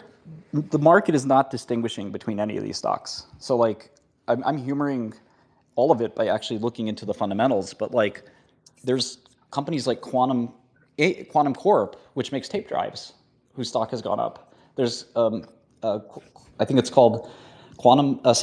There's one battery company. I forget the ticker because I try not to look at these things. But its stock has quantum scape, yeah, its stock has something like that. yeah Yeah. gone up just as much as the companies that actually are doing quantum computing. So I think it's just people in Korea and America that are like, I want to gamble. I want to buy something that's going to go up a lot. And they've done it with nuclear. Yeah. If you chart the nuclear companies against the quantum companies, you could not pick out which one is which because it's just a fervor for Right. frontier and fringe assets. And I think it's almost a disservice to people like you that are really interested in what's next in the field. And by the way, I hope I conveyed that like I'm also interested in what's next in the field, but I can't ignore the crazy prices that we're seeing and not say something about it. I like the Atlantic Quantum guys. No. I would fund those guys because it's 10 guys from MIT trying to do something really cool. And if the price tag is right, why not kick in 100 grand or something like that? But at 25 billion or 30 billion, you better be building me the next OpenAI if you're giving me that, because even OpenAI raised at 30 billion a year ago. So, you could have gotten that a No. year ago. So what am I getting today with 30 billion? Forget it. No. And and also just like you mentioned the SPAC process with IonQ going SPAC, what was it, like 2 or 3 years ago now? I can't remember. Uh, but these things also kind of they move in cycles. And I remember when IonQ back in, I think it was 2022, before the Scorpion Capital report. I mean, Scorpion Capital basically dropped a nuclear bomb on the entire quantum industry. And uh, I remember then we were still looking at quantum plays, be it early stage, and even some, like their valuations also moved in line with that Scorpion Capital report in the private markets. And even now, like gosh, I've seen a lot of really insane private deals where, they're also asking for, like $2-3 billion valuations, upwards of 10, hoping that they can maybe attract some of these accredited investors, family offices that are kind of buying into this, hype. Yeah, sure, there is hype. And uh, but when I go back to, and I look at more technology fundamentals, not financial fundamentals, but when I look at like just IonQ in general, like they have Vector Atomic, they now have Oxford Ionics. So compute aside, like where the near term is, in my opinion, at least in terms of where this company is going to make money, is government contracts. Because one huge problem that we have, and I'm Polish, I spend a lot of time in Poland, is operating in a GPS denied environment. Like it's a real thing. Like I go cycling in Poland, and I have my Garmin on, and if you're like 1 hour away from the Belarusian border, your GPS starts to drift. So it's a real problem. And it's a problem that DoD and a lot of ministries of defense are investing a lot of money in. And so I think it's also good if we also kind of separate these different technologies into different buckets Well, and look at how close we are to realizing value in yeah. sensing, Now, communications, computing. Obviously sensing is the closest. well, let me, We're closer to that goalpost. yeah, let me jump in real quick because, I agree with you, but do you know what we call this on Wall Street? This dynamic? No clue. We call it the same thing as they call it in venture. Speculation. No, we call it a pivot. What's wrong with quantum computing that you got to do quantum sensing and quantum communication? I mean, I thought quantum computing was great. And all of a sudden you want Well, these other because things. And again, I'm just sort of being the cynic looking at IonQ. Rigetti hasn't gone into quantum communication. IBM hasn't gone into quantum communication. Google hasn't. Microsoft hasn't. They're all doing quantum computing. And to me, it feels like, okay, I have a big stock price. Let me buy a bunch of companies with my stock, including a space constellation, which is really kind of wild because you could just rent those. You don't need to operate a space constellation company. As a publicly traded CEO in the past, I really like the biggest nightmare you could tell me is I have to do 10 acquisitions and integrate them all in 1 year. That sounds like a nightmare, but it's exactly what Damasi's done. And he obviously is a guy with a vision, but that vision means less quantum computing and more other things. And to me, that's the scariest thing in the world on Wall Street when you're sold like, oh, we're a $10 billion quantum computing company. And it's like, no, well, actually, look at this other stuff instead. And then the biggest switcheroo of all is we have the best ion trap computer in the world. Isn't it so great? We're worth 10 or 20 billion. Oh, what do you know? We bought this other thing from Oxford for $1 billion, and now that's why we're worth 30 billion. It's like, wait a second, what? what about if you didn't do this Oxford deal? Oh, What if Google did I the Oxford totally deal? I I totally understand where you're coming from. Like, especially if you're, let's say an arm's length away from the rest of the quantum technologies business. But if you look at, like, eh, again, going back into academia research, quantum sensing and quantum computing, I mean, if you begin looking at the entire stack, um, you in order to train quantum machine learning models at some point in the future, you need to be able to collect quantum data from these sensors, move them to a quantum computer, actually train these things. So it's I wouldn't say that it's much of a pivot. It's more, hey, actually, if we can run chemistry reactions in a petri dish, have quantum sensors attached to that petri dish, then hey, maybe we can actually train better quantum chemistry models in the future. But we have to develop also that part of the stack. We have to develop the sensing stack. So it's not like an 180-degree pivot. It's, hey, we actually need this thing to build better quantum Well, computers in the I future. guess so. I guess I can buy that, and I have a lot of questions for you on that. But can just tell my partner rolling her eyes on quantum machine learning because it she is a machine learning expert, being one of the first people from OpenAI and Anthropic, OpenAI, XAI, Google. I don't think any of these people have ever published on AI and quantum. And my cursory, I know probably about 500 people that work at those companies, and nobody's ever said, I need quantum or I want quantum. And so, like, to me, the quantum AI link is just like, I really don't understand it. But when it comes to quantum sensing, can you just explain what that is exactly and why we should be excited about it? Sure. So, and I like to use just like firm examples of, let's, potential portfolio companies I'm looking at. So quantum sensing is you have something like a sensor, but you're able to, um, um, like, as an example, like you have nitrogen vacancy centers, which have like one floating electron that's able to pick up a variety of different pieces of data from a subatomic environment. Um, and in the case of, let's say, bio, we're looking at a company that is using these nanodiamonds that have this nitrogen vacancy center in order to pick up different types of, um, let's say, parameters from like a petri dish. So one example is, mm, they take one of these nanodiamonds and they inject it into a cell. They place it inside of the cell and they do some physics where they do some state manipulation, optical excitation, and then they get a readout. And one of the use cases is, how does this cell react when given a certain type of drug, right, or a chemical? Can you measure the pH and redox at a nanoscale, at nanoscale resolution?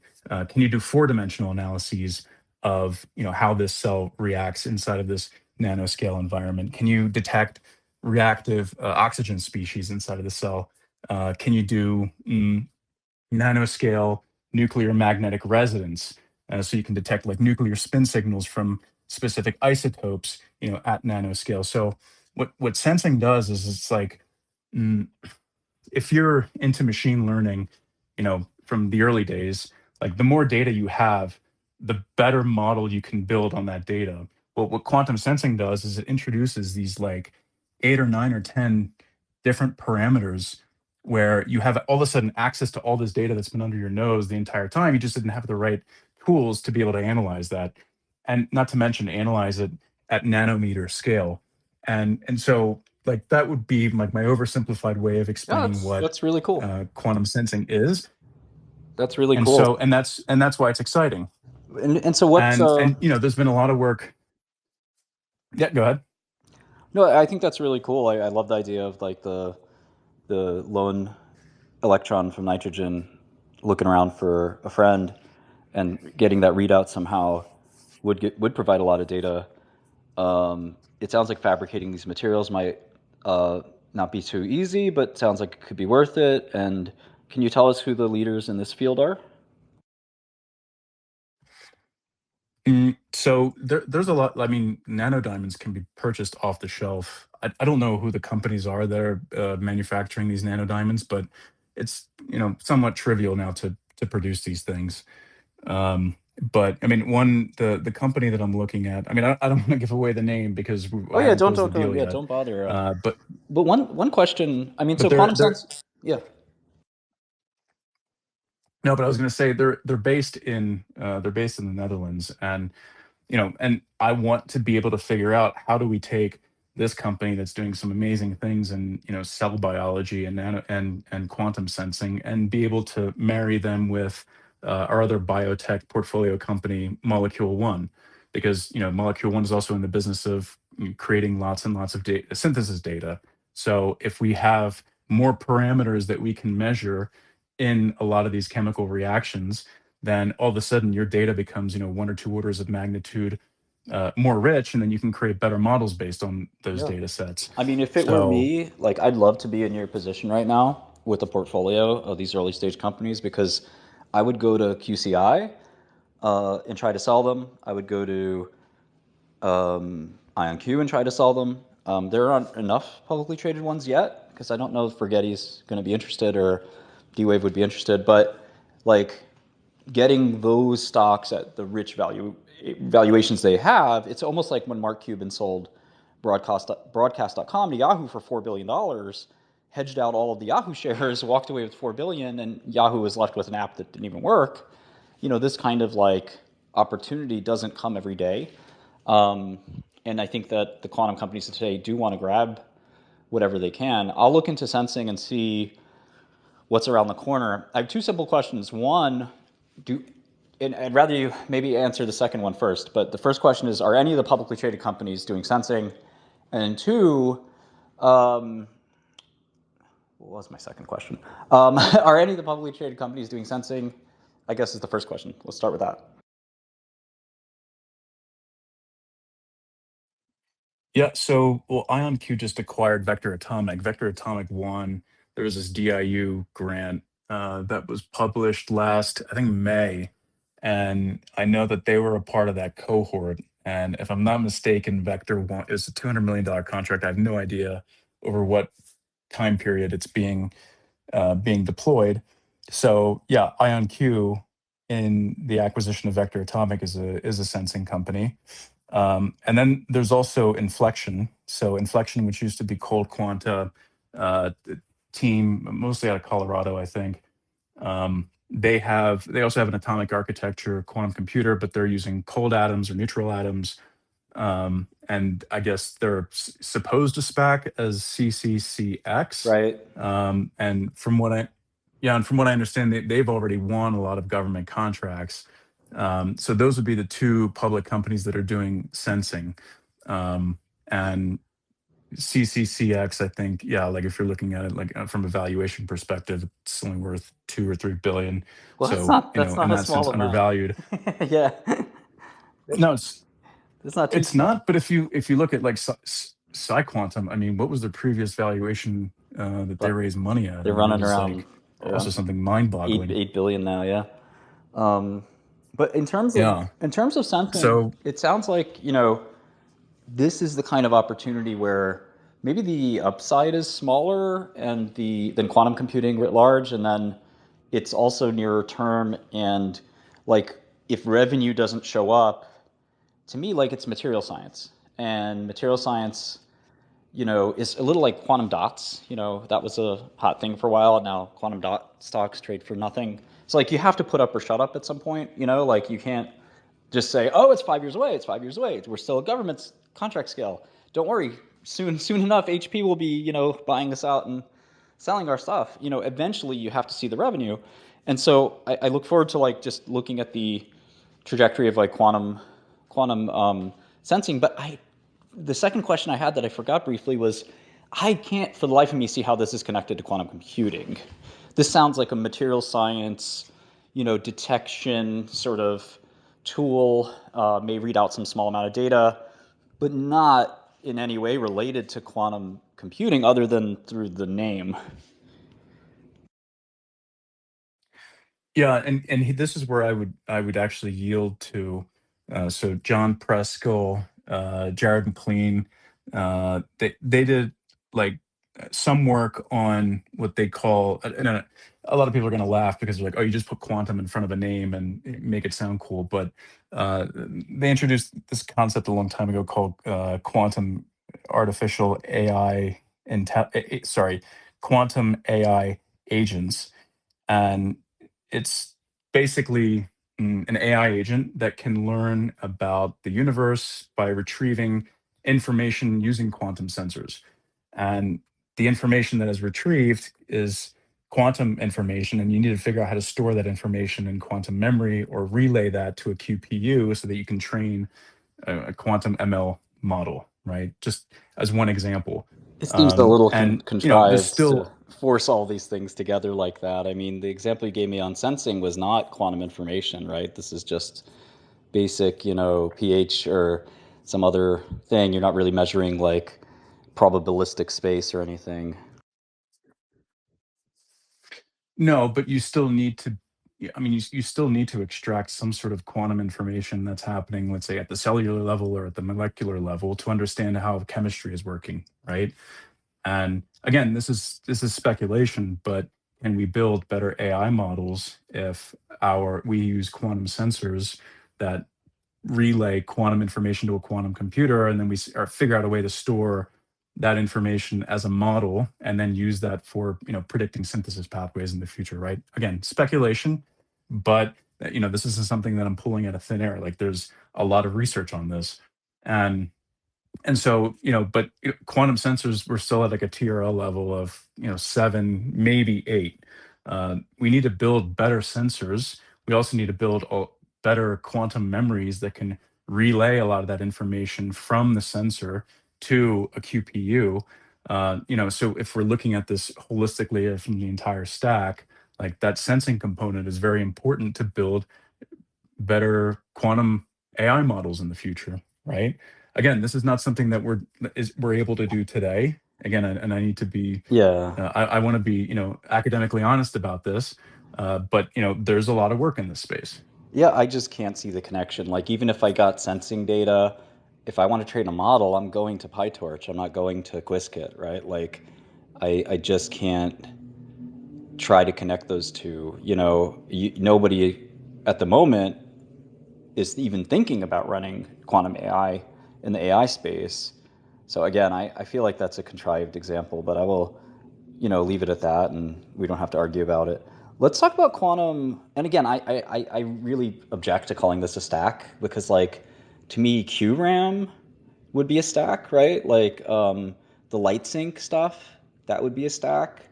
Maybe even networking, but like at some point, the stack has to be connected by some natural, like, you know, um, you know, adjacency, and not like a distal, far away kind of like, okay, maybe someday that'll be that. But like quantum needs RAM, right? Quantum needs photonic interconnect in certain cases. Cryogenics is part of the stack more naturally, I think, than quantum sensing. Like dilution refrigerators, that's actually been one of the few places in quantum that's been profitable. So like lasers, those are adjacent and part of a quote unquote stack. I think borrowing from the software metaphor is like really not, I think, credible in my view. And again, I don't mean that as an insult because you're not the only person that uses the stack thing. And It's just not connecting for me. But and you're free to respond to that. But I also wanted to pivot the conversation to quantum networking, which is again something that none of these companies do other than IonQ. And again, when I saw them talk about quantum networking, I immediately said the magic word of why are you pivoting? What's wrong with quantum computing? Why do you need to convince me that you can do quantum networking now too? None of the other companies want to do this. And this technology was kind of left for dead in the 80s. So help us understand why quantum networking is successful, and you're free to respond to some of the other stuff I said as well. Sure. So I'll just touch on quantum networking for now, and I think maybe like for somebody who's not familiar with the technology, they assume quantum networking is you have a computer in California that's connected to a computer in Oregon through a network. Um, I don't think that that's quite what quantum networking tries to convey. Like when I understand quantum networking, I'm more under the impression of well, we've got this device with 1,000 qubits, and we want to connect it to this device with 1,000 qubits. So we have effectively 2,000 qubits, where each QPU that has those thousands of qubits is all connected. And it's a means of being able to network a whole bunch of quantum computers to run like more, let's say, demanding workflows that require more qubits. And that's, I think, at the very least, like what I've been hearing from for the last 5 years of why quantum networking is exciting. And if you also look at like IBM's roadmap to a million qubits, like part of that. The fabric that allows them to get to those million qubits is through quantum networking, because you've got to, and I don't know how they're going to do this, because the at least this was a couple of years ago when they published this roadmap, is they wanted to like create like a football field's worth of quantum computers that are all networked, and have this software layer that communicates between all the QPUs, and that gets them to a million qubits. So that's what I see in terms of quantum networking. Yeah, Not so much quantum networking like over long distances. I mean like within a few meters.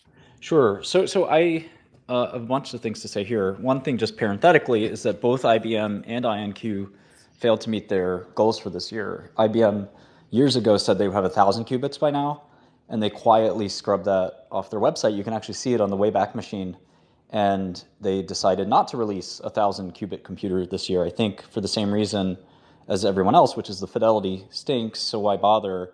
I don't know about IonQ. They were promising 100 qubit machine called Forte this year, and they have not delivered that. They pushed it out to next year, which again I expect them to just pivot to Oxford and just ignore Forte forever from here on out. But that's the parentheses. The main point here is I think almost indisputably when people say quantum networking, they mean Alice and Bob are on a channel and they get this security guarantee that Eve, the eavesdropper, listens to the channel and there is some kind of detection that Eve has eavesdropped, your channel's compromised, and the channel collapses. And that's what I think most people mean by quantum networking. Your use of the networking is, and I think I know you know this, Quantum communications, that because you're. I think that falls into the communications bucket. Okay, yeah. So when I say quantum networking, I mean quantum communications. When you say quantum networking, you mean computer to computer interconnects, and I certainly appreciate that. And I know, QPU to QPU, yeah, yeah. and I know you know this space, so I'm not patronizing you. But in terms of quantum communications, again, IonQ's kind of tried to point point that out because I think on the quantum networking, I would just call that quantum computing. I know it's not the instruction set. I know it's not necessarily qubit manipulation and gate creation, but let's table that for just 2 seconds and talk about quantum communication. I just can't see. Sure. I just don't see how this is valuable at all. Like it's been around forever. You don't need a quantum computer to do it. In fact, just polarization of light does it. Like distributing keys is not hard. Why is this not just like a solved problem? And like, shouldn't IonQ just abandon talking about this? To me, it's like they're never going to get revenue out of it. That's substantial. Like they bought the leader in the field, and it's like a $5 million revenue company. Yeah, and I go back again to the examples that I mentioned earlier around it's mostly governments, public sector that are interested in this. I know that there's been like some banks, finance have also been interested in quantum communications for having like bulletproof secured messages, a secure message protocol to move small bits and pieces of data between data centers. But I think that that's minuscule compared to the public sector use case. I have no idea what the public sector is using because a lot of this stuff is defense and military related. What I do know is that they're investing money in it and investing a lot of money even just to investigate, how it could work. And there's I'm sure like tons of things that we don't know what our military is doing or what other militaries are doing, but the Chinese have invested a ton of money into this and who knows why, right? um like I can only speculate, but if you have a means of communications that is uh uncrackable because of based on certain laws of physics, then I can see why governments would be interested in something like this. What they're doing exactly, I have no idea, Well, and I don't think we will I mean, know. I think that in terms of secrecy, they're not, as far as I can see, the big grants from DARPA or whatever are not exactly going in this direction. They're going in the QC direction. And then second, I mean, you can encrypt a call with PQC. Now, it doesn't give you the same security guarantee that, an eavesdropper has attempted to eavesdrop, which is an impressive, needless to say, an impressive security guarantee. But I also think that like we have ways to secure channels that aren't necessarily disclosed, and like I don't see the same excitement here as everyone else. But or really, I mean, honestly, I don't think anybody sees the excitement here nearly as much as just IonQ does. And I think again, they're one of these weird companies where they've spent a lot of time trying to convince the world that it's a really exciting company. And ironically, Rigetti is almost on the opposite and has not suffered. Their stock price has not suffered as a result, even though they've almost been the like company urging caution and urging carefulness. Damassi is like this unbelievably aggressive promoter. And again, ID Quantique, it's like a $5 million business. So it's hard to get that excited about. They're talking about it like it's going to be. He said it's going to be the next Cisco, and it's really, it just beggars belief if you ask me. Now, I guess on quantum networking, like QPU to QPU, or like how do you make these QPUs bigger? One of the things that is interesting to me that I think it takes a little while to realize this, but the normal topology for quantum computers right now is not, and this is a question more than anything else, is it not true that at the moment the topology for quantum computers is not all to all? These qubits are on some kind of hexagonal planar kind of conformation, and that qubit 1 doesn't necessarily talk to qubit. For Right. superconducting. Okay. And so yeah, walk us through the difference there for superconducting versus for ion trap or other techniques. Sure. So superconducting, I mean, you're using these things that are they're kind of like these artificial atoms. I mean, it's not exactly a particle. It's you have these capacitors that trap an electron for a fleeting moment, and you're able to run some operations on that electron, but you can't move them around. In atomic architectures, you're using like a cesium atom or a calcium atom, or different different companies use different approaches. And in the ion trap world, you have ions. So these ions are interacting with each other across your QPU, and so it's easier to make ions interact with other ions because they have a charge. The other atomic architecture, which is neutral atoms or cold atoms, they're neutral, so they don't have a charge. So you have to run this process called these Rydberg excitations to make them interact with other atoms within their lattice. And it's you have to basically over engineer something to make these neutral atoms interact with each other. And that's kind of why I'm not a big fan of neutral atom architectures for computing. There's some interesting use cases for analog computing, but ions, they already interact with each other. So there's a minimum amount of engineering that's involved with getting them to interact with all of each other.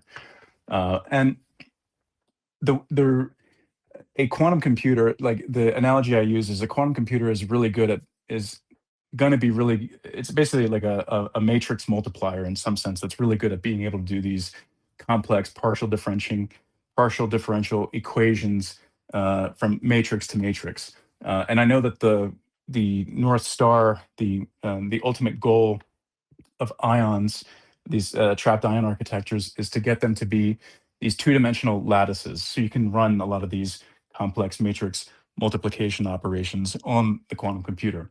And so, excuse me, if you have a matrix where, as you know, in machine learning, if you want to interact one matrix with another matrix, and numbers that uh, are variables within that matrix can't interact with each other, well, then it kind of becomes useless in a sense. And so that's also why I'm not super mm, positive on superconducting qubits, although there's a lot of research being done to figure out how to get all those qubits on a single chip to interact with each other.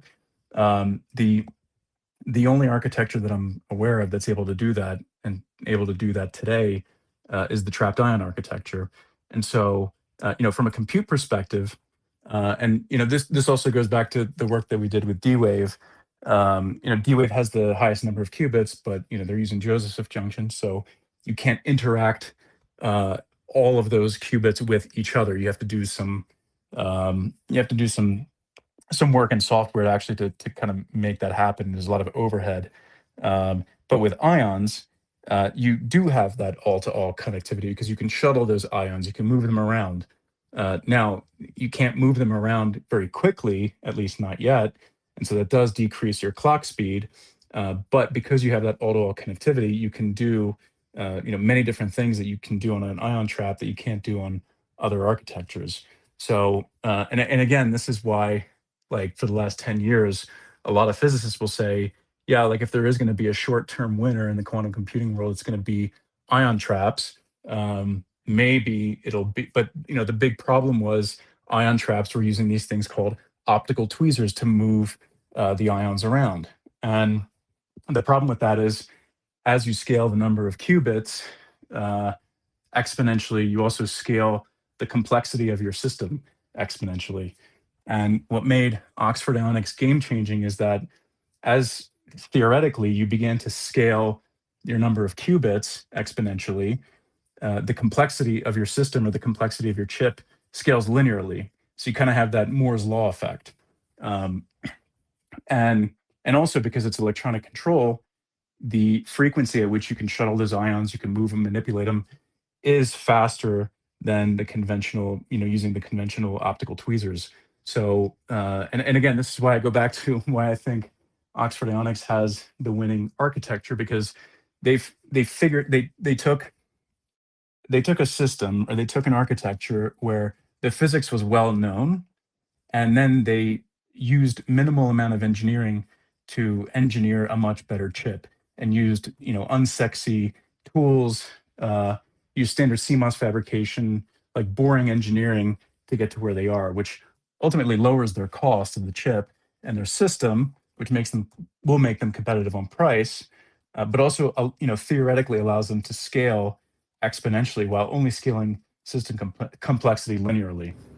Yeah, I think that it's pretty exciting.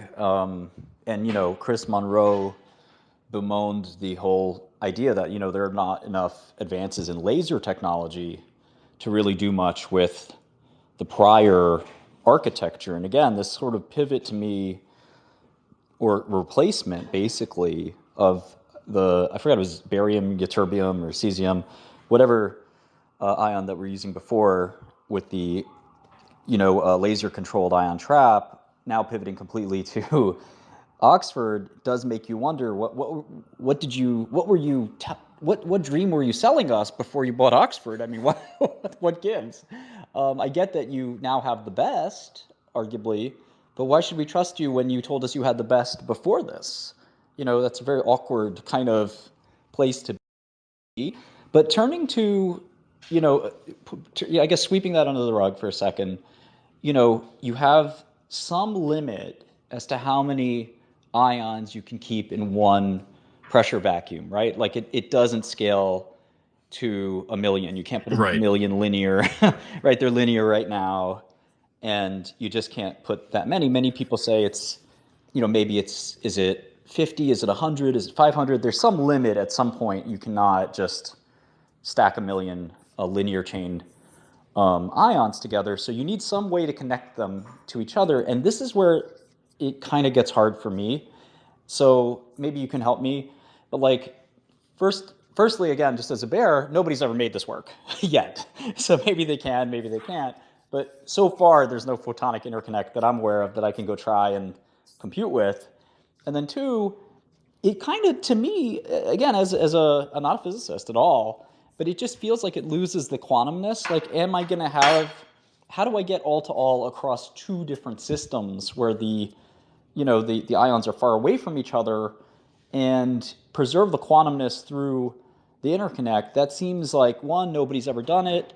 I know there's a paper out there recently, but certainly nobody's ever done it on an industrial scale.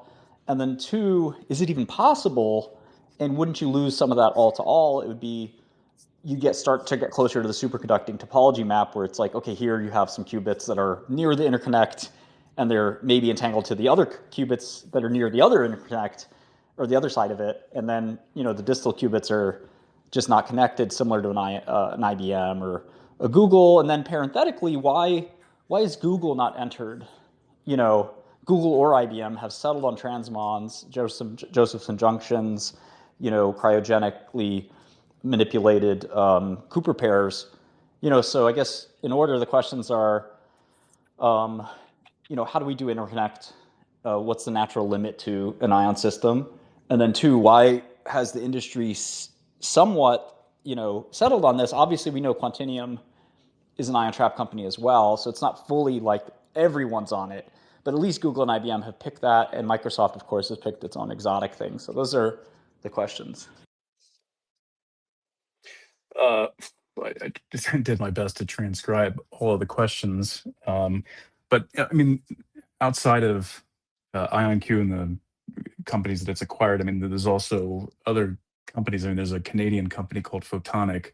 They're using silicon spin qubit approach, and part of their entire differentiation between other spin qubits is that they've allegedly figured out how to connect uh, electron spins on one chip to electron spins in another chip, a couple meters away. So, I mean, there are groups that are actively working on this. I mean, there's several examples. I'm just giving you one example. Um, and yeah, you're right. Like there is an upper limit to how many qubits you can have on a chip. If I'm not mistaken, again, don't quote me on this, but I think that the theoretical limit for Oxford Ionics chip was a million physical qubits because of their electronic control. That sounds. Again, don't quote me on I that. know, no, yeah, yeah, I get it. It sounds a little ambitious to me, but I'm with you. I guess so. So that you think the interconnects would? Again, theoretical upper limit. Yeah, yeah. I am less sanguine, but let's assume that for a second. How do we get these to interconnect? Well, from what I understand, the physics behind getting these things to interconnect is you've got some sort of excitation that happens at the subatomic level, which creates a microwave or UV light or some sort of a photon that has quantum information in it. And each of these qubits has, let's say, some kind of a receiver that's wired up to them. And then it transmits that information to other QPUs that are in the same interconnect. And then there's some magic that happens in between. And then ultimately, that's how you get them to interact with each other, right? Again, oversimplification. But the whole concept of interconnects is nothing, it's nothing new, right? Like this was, I think, 3 or 4 years ago, where a lot of these quantum hardware companies, including IBM, had began speaking about like, oh, we're going to get to a million qubits, but footnote, we're going to have to connect a whole bunch of devices in like an area the size of a football field to get there, but we'll do it, and we're going to use these interconnects to do it. And it's a concept that's been around for a while now, and there are groups that are doing it. So it's not something that's something that's new. It's something that's been around for a while. And if I'm not mistaken, I know Oxford Ionics also, like 10 or 11 years ago, I've been doing some work in this space too, I getting guess ions to interact with each other. just empirically, I can connect to Marrakesh on IBM's system for $5 and run a 1,000-shot program. But as far as I know, nobody's ever said I did this computation over two quantum computers. IBM is like 20, anywhere from 100 to 150 qubits machines that the public can try. And as far as I know, no one's ever made an interconnect that actually works. Otherwise, we'd have 200 and 500 and 1,000 qubit boxes, which obviously fidelity. Not at Yeah, not, not at scale. Not at scale. Like they haven't been able to, do 100 qubit QPU to another 100 qubit QPU. But I mean, I read a paper a couple weeks ago, which was published by the team at Photonic from British Columbia, and I'm pretty sure they were able to demonstrate actually a 2 qubit gate operation with 2 qubits that were on separate chips. I'm I think Chris. almost 100% sure that I read Yeah, I that. think Chris Monroe's done it too. But I think just want to pivot or not pivot. Just want to explain the engineering challenge here is you can make 100. And again, IonQ missed their goal of shipping this by the end of the year. They said it many times this year. They would ship 100 qubits by the end of the year. Then all of a sudden, after Oxford, they said it's not happening. IBM, same thing, 1,000 qubits this year. Nope, not happening. Changed everything, swept it on the rug, pretend it never happened. And so the question of can you connect these small chips, or as the Rigetti guy likes to say, chiplets, into these massive configurations that can get you to 1 million qubits or more with or without error correction, that, to me, you still have a challenge in getting fidelity right, because fidelity is the first problem, right? We need Yep. 6 nines, 8 nines, as many nines as we can get, right? And then Yep. we then need to do, that's an engineering challenge. And so in biotech, one of the things I like to do is multiply probabilities. And so the probability of fixing the fidelity problem is not 100% for every company. Someone's going to do it well. Someone's going to stumble behind, be years behind. Someone's going to get a patent on a cool trick that improves fidelity or error correction. And then the second is interconnect. No, that's not 100% either. So to me, overcoming both engineering challenges for a reward that's somewhat unclear, I wouldn't pay 20 for that. I would pay 200 million for that, but not 20 or 30 billion. I think that's how do I know we're going to get that fidelity? 9999, the last time we added a 9 was 6 years ago. So we're getting a 9 every 6 years. It's going to be a while before we have 8 nines. And, maybe there's one fell swoop, but I think the lowest hanging fruit goes first, right? It's easy to stop thermal excitation, gamma rays, whatever. And then, what are you left with? How do I get this extra 9 of fidelity? Is it even possible? Does Heisenberg show up here and say, no, you can't get it to 99 and 6 nines or 10 nines or 20 nines because it's just too impractical, and you need error correcting codes, and maybe the error correcting codes can get you there. Obviously, IBM is squawking about this today, doing it on Well, the classic. error correcting codes can only get you so far. Absolutely. Like if we go back to like first principles and the basics, and again, this was also the guiding principle for when we did the Oxford Ionics investment, which was like, let's find the biggest issue we saw with Rigetti is that they had, lousy qubits back then, and you can't scale up a bunch of lousy qubits because then you just get a bunch of They're noise. lousy now too. So yeah, and I think maybe that's just because they got stuck with their architecture, and I think a lot of quantum computing companies, especially what I see in startups, like they get too obsessed with their own tech, and maybe they don't have the courage to pivot, right? I don't know, but our whole philosophy and thesis is okay. Well, what are the best quality qubits in the market? Oh, well, they're ions. Okay, great. There's tons of science that backs that up. Let's start there. What's the problem with ions? Well, you got to use these lasers, and you have these atomic tweezers and optical tweezers and whatnot, and it really fails to scale. Okay, well, what are different approaches then that can solve these problems? Well, you've got Oxford Ionics that has this electronic qubit control. They don't use lasers; they use electronics to control their qubits. Okay, well, that's interesting, right? So then you kind of you go a little bit further down that rabbit hole. I can also tell you that like in the ion trap community, Another issue is ion shuttling, and also trying to create an ion, a n by n ion matrix. Right, that's still an outstanding problem in the space. And you go read all the research papers, and you've got companies that are trying to fix this problem by sticking to lasers but using integrated photonics. So kind of similar to the Oxford Ionics approach, but they're using photonics instead of integrated electronics. And hey, they were able to solve one problem, so let's figure out how can we get this company some funding and get them integrated. Or like, it's I understand, like, from your point of view, if you're looking at like the last 3, 4, 5 years of work being done in superconducting qubits. Yeah, I'm not a believer in superconducting qubits, like, at least, at the very least, like in the short term. And so when I see that IonQ has acquired Oxford Ionics, it's like, yeah, like these. It's been my belief that they have the winning architecture 5 years ago. I still think they have the winning architecture now, and you know again, that's speculation, Yeah, no, right? I Like, and it's a free market. We can do whatever we want. exactly, and I more or less agree with you. I guess I'm a little mystified as to why Google and IBM are so wedded to transmons.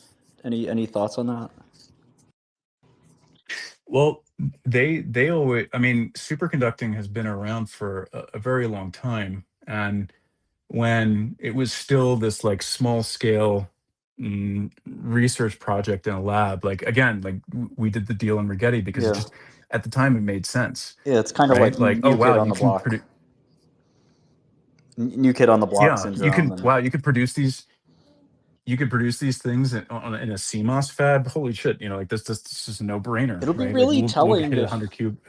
if IBM or Google pivot. It'll be really really telling. I wonder what the Google people say. I think they probably say the gate speed's too slow on ions or something like that. That's my guess. Yeah, and which is true. Like, they haven't figured out how to shuttle those ions much faster, and they're probably limited to some physical speed limit. But and that's why like, another cohort of physicists will say, well, this is why we think superconducting qubits are going to be the architecture that figures it out long term, because we're able to run clock speeds in like the megahertz range, as opposed to kilohertz, which is like the best in trapped ions.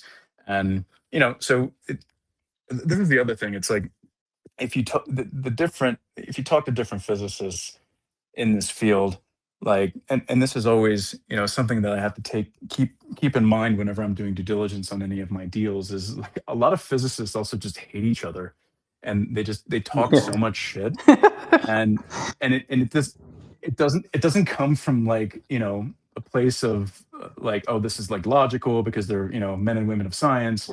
No, it's just you know they just talk shit. And so, like, Yeah. in order for us to get a good signal, like, we have to go to like 3 or 5 different individuals to get a decent opinion, because you don't know, like, this guy might be jealous of this guy or what he's doing at his lab, or he won a $3 million grant last year, and Right. Right. beat this other guy to it. So it's like, so there is also a lot of noise within the academic community too.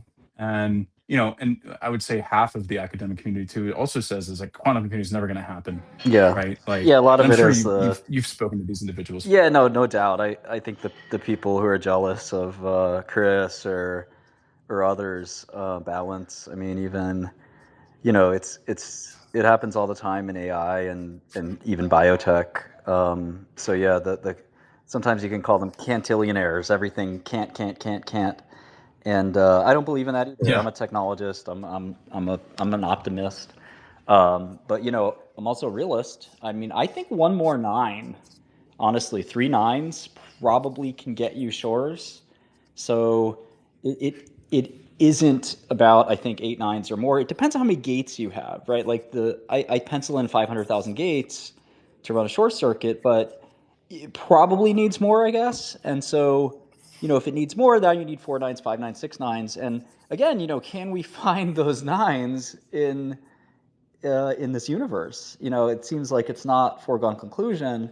And then the all-to-all engineering, really, really tricky. And error correction, somewhat helpful, I guess, but like not. I agree with you that like and Chris Monroe, how far can we get without error correction? But everyone's resigned to, given the difficulty of Well, getting well, from, we yeah, definitely we definitely need error correction, right? Like, but it's also not the silver bullet. Like, if you error correct better physical qubits, you're going to get a much better result. And this it the mathematics behind it. I mean, it moves exponentially, right? So if you've got uh, two qubit gates with 4 nines fidelity, you error correct those, and you'll need fewer physical qubits to create one logical qubit. And one logical qubit will have a 10 to the minus 8 or whatever um, still theoretical, this error concept. rate. It's we still haven't entangled two logical qubits. So it's like a very, to me, like, in one way, the work we've done up until now is amazing, but in another way, it's like we haven't even started. Um, can we even run, really like I've tried to add, a few digit numbers together on IonQ's computer, very difficult to do. Try to factor a 5 digit number in IBM, very difficult to do. I think we got up to 7 digits maybe before it conked out. And, exciting to see how progress will come exponentially, but, it needs to be exponential. I mean, there's no doubt, anything sub exponential is useless at this pace. So like when we get the exponential, we'll inch closer and closer, but it's still, I don't think we're anywhere near kind of ready. And I think what I fear, and the reason I'm bearish, is that, and again, I hope it comes across that I do love this technology. What I fear and I'm bearish on is that the engineering challenges, you hit this big wall. For example, neural networks were well known and well studied quite a long time ago, and the problem was there were Yeah, no in the 80s yeah, I mean, no, before then, well before then, perceptron, or in the 70s. goes Yeah. back to the 50s, Rosenblatt and others, and so Minsky and all of those people, did the first Dartmouth, AI kind of symposium in I think 1958 or something, and so I mean, it was all well known. I have a book on my bookshelf somewhere with like neural networks in C before the advent of GPUs, and GPUs allowed these things to work, and transformers really allowed them to scream.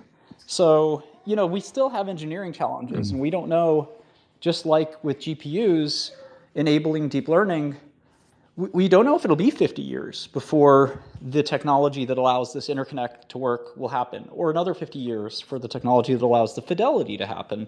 As a VC, I think it's really Mm. exciting to go scour the earth for that technology, talking to pioneering, brilliant young men and women. It's awesome. Like, it's not my job. I occasionally invest in VC-backed companies, but in general, I'm on the other side. I'm starting them. But the issue, I think, is that the public has to invest at 20 billion. You get to invest at 20 million, which is awesome. Now you get diluted, you get all this stuff, but like the risk reward here for these companies, which don't have material revenue, right? They don't have material business model. They burn tons of cash. They're going to keep burning tons of cash. And we're hoping and praying. I'd rather hope and pray at 20 million than 20 billion. Like that's just not accessible to people. So they force themselves into buying at this ridiculous price when the best thing to do is do nothing or buy it at the time. Like the time to buy the stuff was before Willow, when the prices were reasonable and they reflected the moonshot. In biotech, we see this all the time in biotech. In 2000, there was a company called Human Genome Sciences, and genomics was the buzzword of the day. And I was working at a hedge fund and looking at Human Genome Sciences every day because Craig Venter, decoding the genome, it was a really big deal. Human Genome Sciences reached some absurd valuation, like 20 billion, and they never used genomics once. In the future, the stock plummeted 90%, and Mm. traditional old school drug discovery actually is what kept them from going to zero. And they just got a drug approved and sold the company for a few billion. But it was a miracle recovery Mm. based on trad drug discovery. Well, So it's kind of like well, risk reward. Yeah, go ahead. I'm glad you bring. I'm glad you bring up the biotech analogy because isn't biotech to some degree like you're making. I mean, you're investing all of this money into a company, right? And some of these companies are also trading for, you know, hundreds of millions, billion-dollar market caps, and you know they're just burning money, and they're just hoping that you know Yeah, one of day course. they will have you know a candidate, and then all of a sudden, boom! I mean, the company's worth you Yeah, know 10, 50x I think overnight, right? absolutely. And I think that, the nice thing about biotech is it was scarier in the 70s when there was no proof of concept. Now, I mean, the FDA approves around 50, 60 new drugs every year.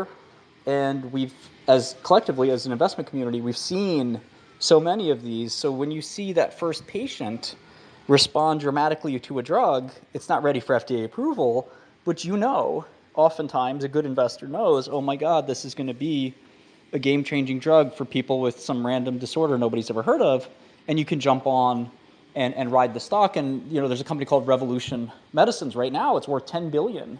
No revenue. Drug's not going to be around, uh, maybe around next year for cancer, but it could be a 50 or $100 billion company. But that's because we've seen cancer drugs get approval and sell a lot. We haven't seen that yet with this technology.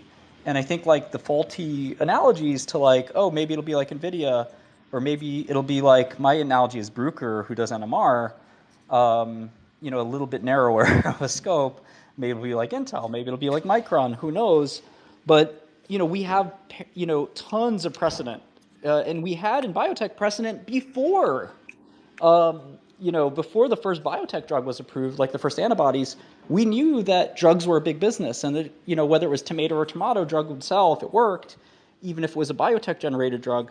Whereas I think again, my genomics point is that it was a buzzword, and genomics sounded important. Mm. It sounded cool, and then when push came to shove, and people said, "Is genomics going to make me any money?" The answer was no at the time. And of course, years later, Illumina came, and Illumina made a lot of money in genomics, but nowhere near what people thought. Everyone thought that the biotech industry would be changed forever by genomics. It really wasn't, or biopharma in general. And so the other Mm. buzzwords of the time were B2B. There were companies that did procurement, Ariba, I2. These are companies that don't exist anymore, really. But everyone thought all companies would procure through these elaborate kind of business to business eBays, if you will. We don't do that these days. We just do salespeople and normal procurement. So, like, my point is the buzzwords tend to often not pay out. And, years later, look, even the internet, even dot coms, the biggest winners were kind of But born was after. in terms of genomics, if we're gonna go back in time, like how well understood was genomics, like from biological sense, biophysics sense, like how well understood was it? And because the point I want to get to is, and I just want to make this point, like 10, 15 years ago, like the physics wasn't very well understood when it came to quantum technologies or quantum computing for that matter. And we've now kind of made like dovetailed from uh we don't understand the physics to actually we understand the physics way better now, and so what's left are these engineering challenges, and engineering is a lot easier than physics because physics you're just shooting in the dark, you have no idea what the hell's going on, whereas in engineering you can create something, you can create a phenomenon repeatedly, right? Because you understand the physics very well. And so now it's how do we use the least amount of engineering to get to our problem, right? Like how is that analogous to the genomics example that you brought up, right? Like how well understood was I think genomics? you're right. Well, I think the sort of two parts to this. The first is genomics just didn't deliver, the panacea that it promised, right? Same thing with sort of B2B. They both ended up being false promises, and that crushed all of the companies virtually. And in terms of kind of physics and engineering, I'm very prone to believe exactly what you just said, but I believe it more if the companies didn't miss their milestones. If there was 1,000 qubit IBM machine I could connect to right now, which they promised me, I'd feel like, yes, engineering can traverse these difficult problems and actually kind of get us to where we need to go. If IonQ met their promise of having, 100, 130 or 100 qubit machine this year, I'd also feel really good about, yeah, they're going to climb that threshold, they're going to make it faster, better, cheaper, etc. But I don't see the big gains, right? Like I said, 5 years ago we were at 99.9. 5 years later, there's one company at 99.99, and if you go on IBM's box, sometimes it's worse than 99.9. It's like 99.5. And IBM's poured more money into this shit than Yeah. anyone. So it's like, when are we going to get three nines? Is it 2030? Are we going to get four nines in 2035? I think the average Joe investing in this stuff thinks that we're going to, and again, paying 20 billion. There's Chinese companies and Taiwanese companies that you can pay 20 billion for that are like core components of Nvidia's box, and they're cheap stocks, and they're memory companies that are kind of the key bottleneck for AI. Those seem very attractive, but 20 billion for something that doesn't work and may not work for 10 or 15 or 20 years. I think if the average Joe knew that, and the payoff, like you said, and I think have agreed, and nobody really disagrees, that these aren't general purpose computers that will replace all of computing. They're kind of fixed positions where they could help, like quantum chemistry, material science, so forth, but they're really not even 5% of all computer challenges. They're, in my estimation, they're far, far lower.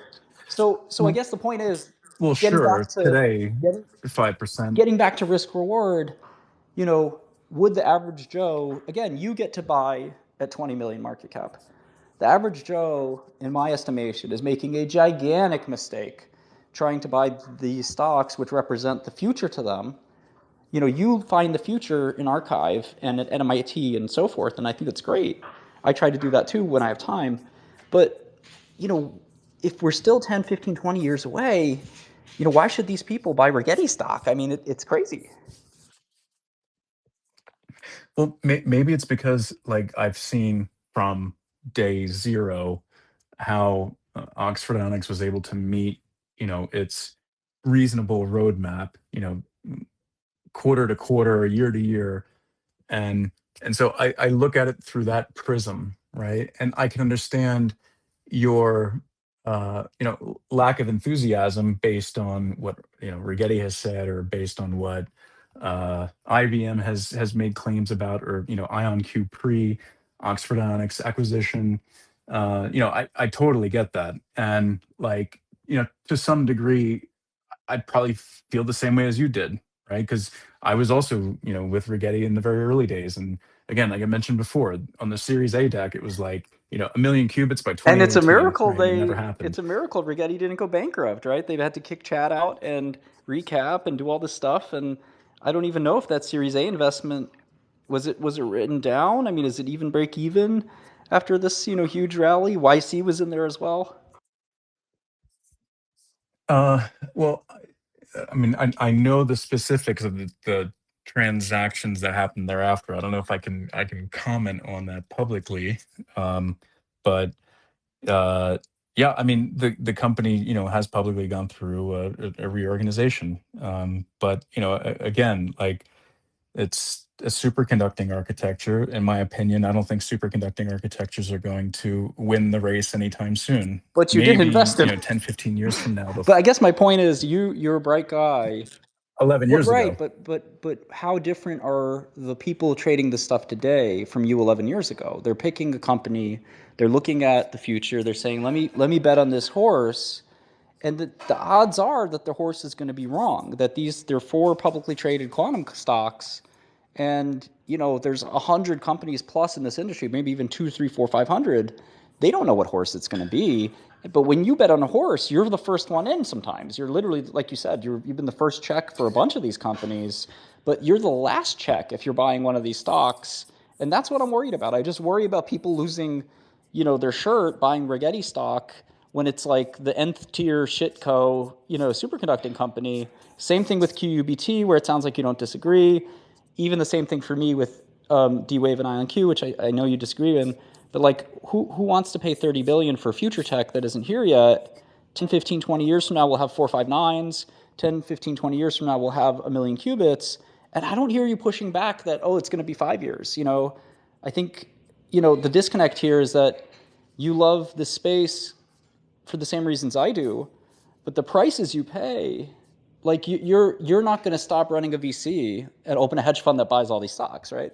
Like the bullishness is much more like about other companies and opportunities in the space, and like, you know, you're not sensing that like quantum computing is around the corner. I haven't heard you push back on that. No, but I'm not pushing back on that. But what I am seeing is that, there are a considerable number of enterprises that are paying real money to understand, like, what is this stuff? And again, like that inflection point of when it, because it will have, I firmly believe that it will happen at some point, right? But like the amount of knowledge that one needs to acquire to even familiarize yourself with how to use one of these things, I mean, is enormous. And like there are a lot, there's like a cottage industry too of these, consultants that help larger companies understand, well, how do I get my infrastructure to be, PQC compliant? How do I, integrate some of these quantum computing workflows into the enterprise? Like, I don't want to get left behind. Well, And I don't think. it's a real market. It may I not be, I mean, to billions, be but frank, I don't think anybody's integrating quantum computing workflows into their enterprise solutions. I mean, we're not there yet. but they're trying to figure out how to do it and how it would impact, Yes. their Yeah, no, I agree enterprise. with that. I think that if you're Merck, you should run a pilot exploration with IBM or whoever every 5 years just to see where you're at. And that's kind of what has been done. And it's also what, I did at my biotech. I would want to know what's the state of the art right now, and then wake me up in 5 years. Yep. What's the state of the art now? Oh, okay. What's the state of the art in certain kinds of nucleic acid tools or other kinds of microscopy? Wake me up in 5 years, and are we ready to use this yet? And the scientists gather around and they say, yeah, we sent the company $1 million. We tried out their best stuff, didn't really excite us. Another 5 years, we'll do it again. And to me, that's the current state of quantum Yeah. computing, because, like you said, you want to be ready when the superpower tool comes out. Yeah, I was practicing on this. That's why I use the IBM Quantum Computing Cloud. You may know this, but like, I'd love to be the first person to crack ECC.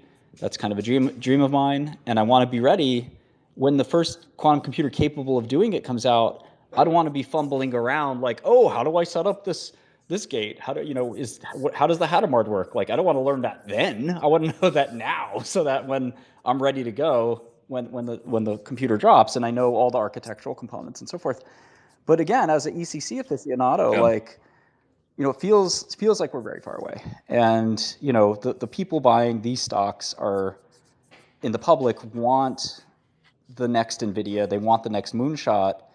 And look, I mean, when Amazon.com dropped 99% in 2000 to 2002, it still rose like a phoenix. Many of the other stocks didn't. But it's hard for me to imagine these stocks don't drop like a rock, and then maybe one of them survives. But they can't. We can't be in euphoria forever. Like, inevitably, like, these good times have to end. We've had 3 years in a row of huge stock market returns. Companies like Oklo that are promising a nuclear reactor in 10 years. They've also kind of like, have crazy valuations. And, the good thing is all these companies now have huge amounts of cash, whereas they had no cash a year ago. Like, Rigetti was basically bankrupt. And I guess that's my point, is that like, if you buy at the top of the spring, the better time is kind of buy in winter, right? Like, and the coldest winter day was the day before, or a week or two or a month before Willow, right? And so, that was the time to be all in. And unfortunately, everyone's Well, buying after now, hoping that we're well, going to get something tomorrow, which we're not. let me ask you this, like, because I don't know, because I've seen just so much FUD all up and down X, and I don't know if it was you or if it was somebody else, but like like I see it all the time where it's just like, oh, quantum computing is going to zero, right? Like, do you genuinely believe that it's going to zero, or do you think that we've got a speed bump ahead? Markets are going to contract a little bit before we move back up. Like, what is, like, would you, let me ask you this, like, if you had a chance to put in, somebody gives you capital, you say, hey, invest can't touch this for 10 years, but put it into any quantum stock today, like, would you do that knowing that the hold period is 10 I, years? I, I wouldn't Or, because or do you think that, or convinced it's going to yeah, zero? so I think, throughout this conversation, which by the way has been marvelous, and I thank you for your cordial nature, I think that like my job as an investor is to look at the price tag. And that's the real differentiator here is that, when I look at the price tag, I need to get paid something because I have alternative uses of my money. I can buy a skyscraper or I can buy shares of D-Wave or Rigetti. And I know the skyscraper will pay me rent. I don't know what D-Wave is going to pay me. It's going to have to pay me a lot because I'm foregoing income now in hopes of income later. And that trade-off means it has to compound at a really large rate because I can just buy a business I understand, or invest in a fund like yours or Founders Fund or Andreessen or a hedge fund or whatever, and I can probably get 10, 20% returns that way. So to invest in one of these stocks, I really have to see a payoff at the end and a likelihood of a payoff that's reasonable. The problem, I think, as I've articulated, is there's huge engineering and timing challenges, which again, you haven't really pushed back on, that we could be 10 years away or more before we really get 5 nines of fidelity, before we really get a million qubits. So I'm not getting paid from Rigetti until that happens, one. And two, probably my stronger point, which I do think we do disagree on, is I basically think there's no payoff. I don't think there's an obvious big application that's going to make me rich. Factoring numbers doesn't cut it. Quantum chemistry doesn't cut it. Where is my payoff? And people have contrived ideas like, well, somehow quantum will be used with AI, which again, nobody's saying from the AI community. So that's kind of the way I look at it, like no payoff and huge risk of any payoff in the first place. And I don't trust most of these management teams. Like if one of these people was unbelievably skilled, like an Elon Musk or something, maybe I would have a slightly different perspective, but I would still be cautious because it's like, what am I dreaming of? What am I waiting for that is going to be so exciting? And I haven't heard an answer that makes sense. And then, like I said, the engineering challenges of getting extra nines and extra qubits into that actually work and are all to all. I don't know that we do that within 15 years, maybe 20. And so that's kind of the way I look at it. Like, would I buy these stocks at 90% cheaper? Maybe, but I'd have to trust management because in biotech, there are actually a lot of companies that trade below their cash value because they simply do science experiments and waste money. And the market will only assign them value once they've actually generated something worthwhile. So science experiments can be value destructive. If you lose 200 or 300 million a year and you're going in the wrong direction, investing in, let's say, transmons or some other like really bad architecture, I'm not saying transmons are, then the market won't give you value because there's never going to be any revenue or earnings. The market doesn't trust you. So I don't know. To me, I'd like to see companies meet their milestones, exceed their milestones, ideally, show some idea that revenue might be coming sooner than 10 or 15 years away from now. And I think the big juxtaposition here isn't so much that I'm wrong or you're right. I think it's much more that both of us are on a number line. You might be at 6 and I might be at 8, or I'm at 6 and you're at 8. But the retail investor that doesn't know superposition from Superman is at 55 on this number line. And I think we both have a duty, even though I'm more bearish than you, we both have a duty to tell that investor, hey, we're not getting a quantum computer 2 years from now. We're not getting a quantum computer that's really amazing 5 years from now. There's no revenue coming. Wake up and be prepared for like a big decline. And then maybe, if you want to speculate, that could be a good time to do it. But like, you shouldn't pay $20 billion for a company that's not going to, deliver anything anytime soon. I guess that's my perspective. And, it's certainly, could be wrong. And it has been wrong because I've been saying this since these companies were just 5 billion in value. You know, well, so is it a small win that, maybe you've said that you would invest at, after a 90% decline? From my perspective as somebody who's very bullish in this space, I think, It's not something that I heard before, at least you writing But you're about. not So bullish. at least I'm happy The to hear thing is, that. you're not bullish on the stocks that are public. You're bullish on the portfolio companies that you're in and you help start. Where you're basically you get valuations. I would I would love to invest Well, with you at a 10 million pre. Show me your next deal. I'll put money up. But you're not going to start at. well, Hold on, but real quick, real quick, my real quick, my real quick. If George sure. Soros gave you $1 billion tomorrow and said, you could trade whatever you want with it, I don't think you're going to run out and buy the four publicly traded quantum stocks. I think you'd much rather say, maybe let's wait for them to go down, or I'll start some new cos and take those public. But I'm not paying 20 billion for Rigetti. Well, I mean, it's also very difficult to deploy $1 billion in capital. Like, it wouldn't be able to do that in a bunch of Yeah, I startups, mean, look, for somebody's starters. doing it with Um, PsiQuantum and but it, Quantinium. but again, I think it really depends on your investment horizon. And yeah, I mean, I would, I guess, to some extent agree that, hey, if you want to wait a little bit for the stock to go down to get back in, fine. But in the grand scheme of things, if your investment horizon is 5 years or 10 years, I don't think it'll make that much of a difference. I mean, I'm sure it'll make, maybe a difference of, I don't know, 40, 50%. But again, I'm also, I don't want anybody to take this as like as investment advice. Like, yeah, this is a very high risk name at the end of the day. But like, I'm not saying that all quantum everybody should be investing in all quantum stocks and have like an investment basket of all quantum stocks, because I really truly only kind of believe in two public companies right now, which is IonQ and and Inflection. And I base that on just my analysis of the underlying technology. Like, it's very simple. But what about price? I But mean, does price ever enter your mind? Like, does the difference between buying at 100 billion and 10 billion, is that any difference to you? I mean, again, it depends what your investment horizon is, and in my shoes right now, like, yeah, sure, I would hedge, but I wouldn't sell. But I'm Like, so I want to I'm like, so perplexed because like what does Horizon have to do with it? If I said IonQ was $1 trillion market cap, there's some price where it's a sell, right? There's some place where it's a short. I mean, they can't deliver $1 trillion of value, can they? I mean, not today, but I think that certainly in 10 years that they will be able Okay, to do that. But again, I'm far more optimistic in this space, I think, than you but are. still, like you wouldn't buy a stock at $1 trillion if it could be $1 trillion 10 years from now. That doesn't make sense, right? You've already achieved what you could achieve. You would sell that stock, right?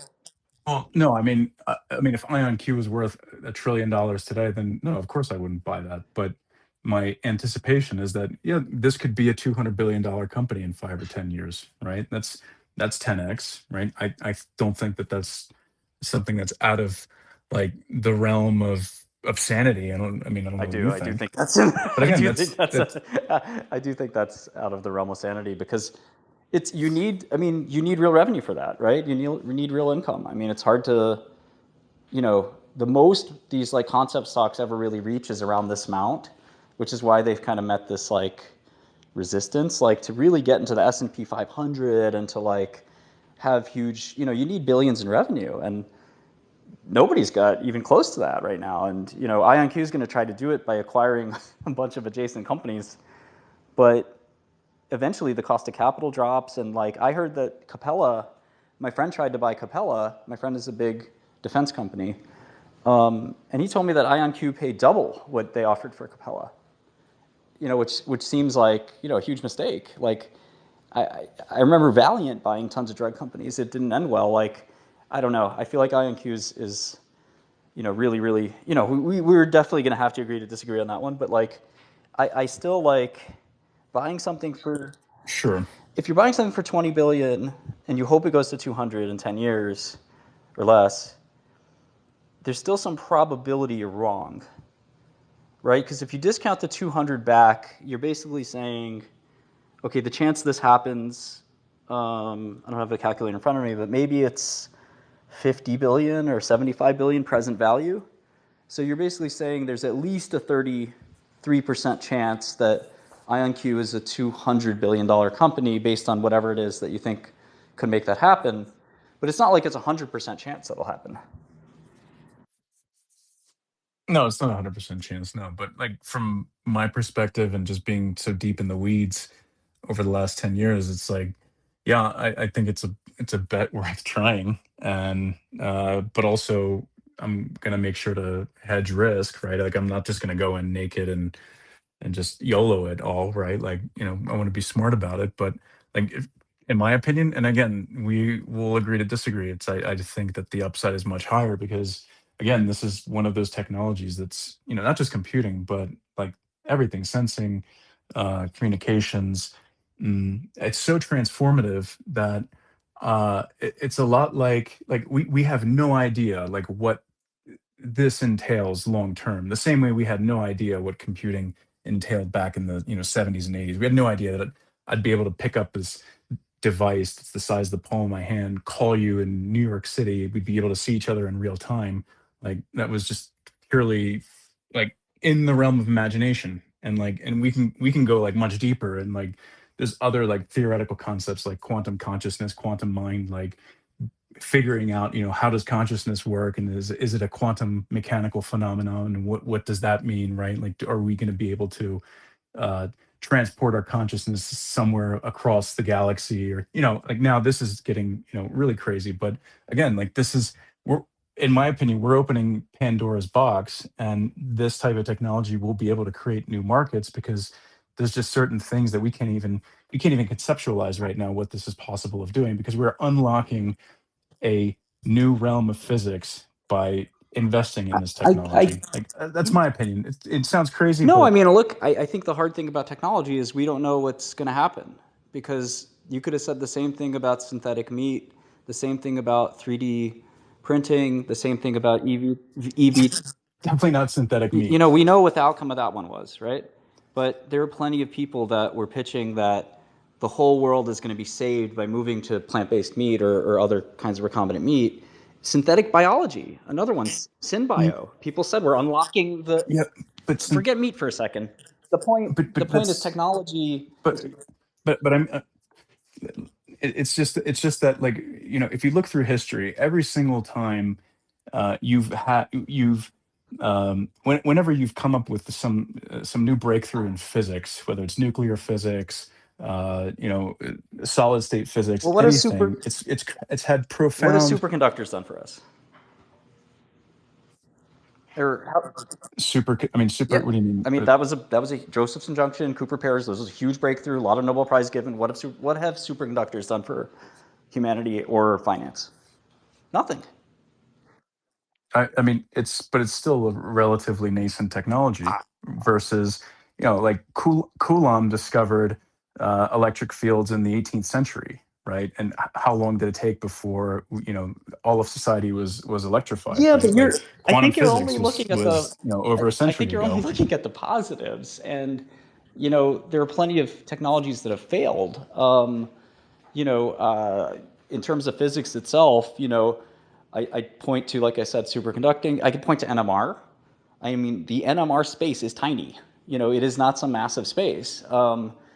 The certain like atomic force spectrometry, amazing technology. Nobody makes a dollar in it. So I don't. I think it's easy to be wistful and you know take this like I said earlier. I mean, whether you want to pick physics or biology, there's this thing called synthetic biology that a lot of people got romanticized about. In this company Ginkgo Bioworks, people are valuing it at 10, 20 billion privately. You can still look up the ticker. It's DNA. Such a cool ticker. It fell, flat on its face, and it's basically bankrupt now. So, like, I think that, I love technology too, but the whole point is that we don't know what's going to be big and what isn't. You bet you're on this horse, of course, but if I talk to two of the biggest VCs in the world, names you would know very well, and they both want nothing to do with quantum. In fact, one was asking me how to short quantum. So it's not everyone agrees with you, obviously. Yeah, but also there's, and I know those VCs, and they're mostly in the Bay Area, right? And Yes. like the Bay Area is also very guilty of groupthink, Yes.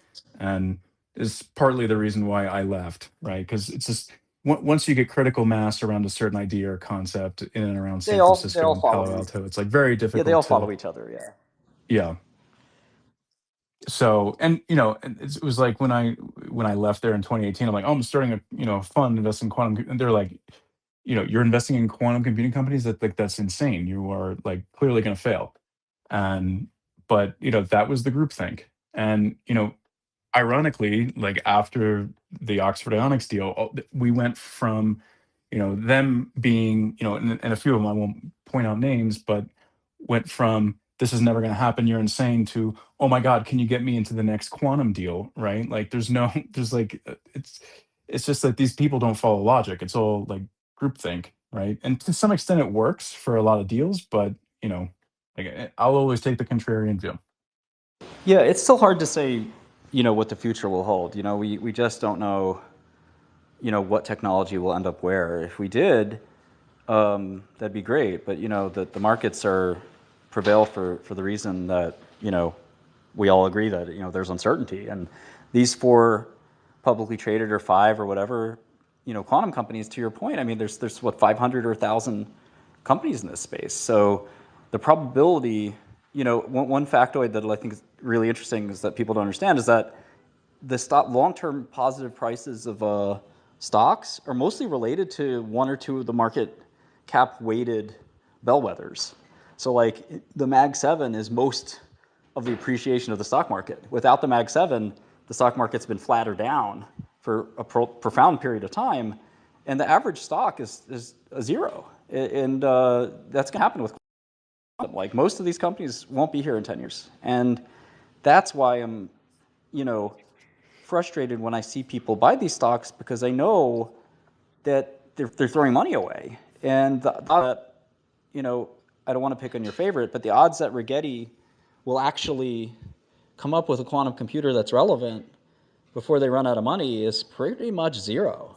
I mean, would you disagree with that? No, I wouldn't disagree, but I wouldn't say that Rigetti is one of my favorites. I mean, I don't have a dollar in Rigetti right now, nor would I invest in it long term. Um, so I don't disagree with you there, but like you are right in that you mentioned earlier, like anything with the name quantum in it, it's become this buzzword, and all these publicly traded companies that have the word quantum in it or have something to do with quantum have taken off recently. And yeah, like there's certainly like some of insanity that needs to be dispelled, but that's why I'm pretty vocal online and trying to, at the very least, educate the public around, you know, not all quantum computers are the same. There's literally like 9 or 10 different architectures that you need to be made aware of, and there's all these different parameters that you need to be made aware of when looking at different architectures.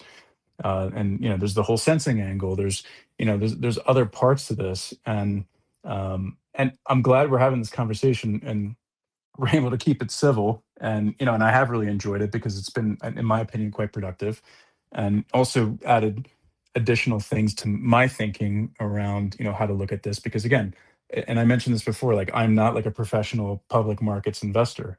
I'm only in the Yeah, private where markets, where your and exit where your exit money?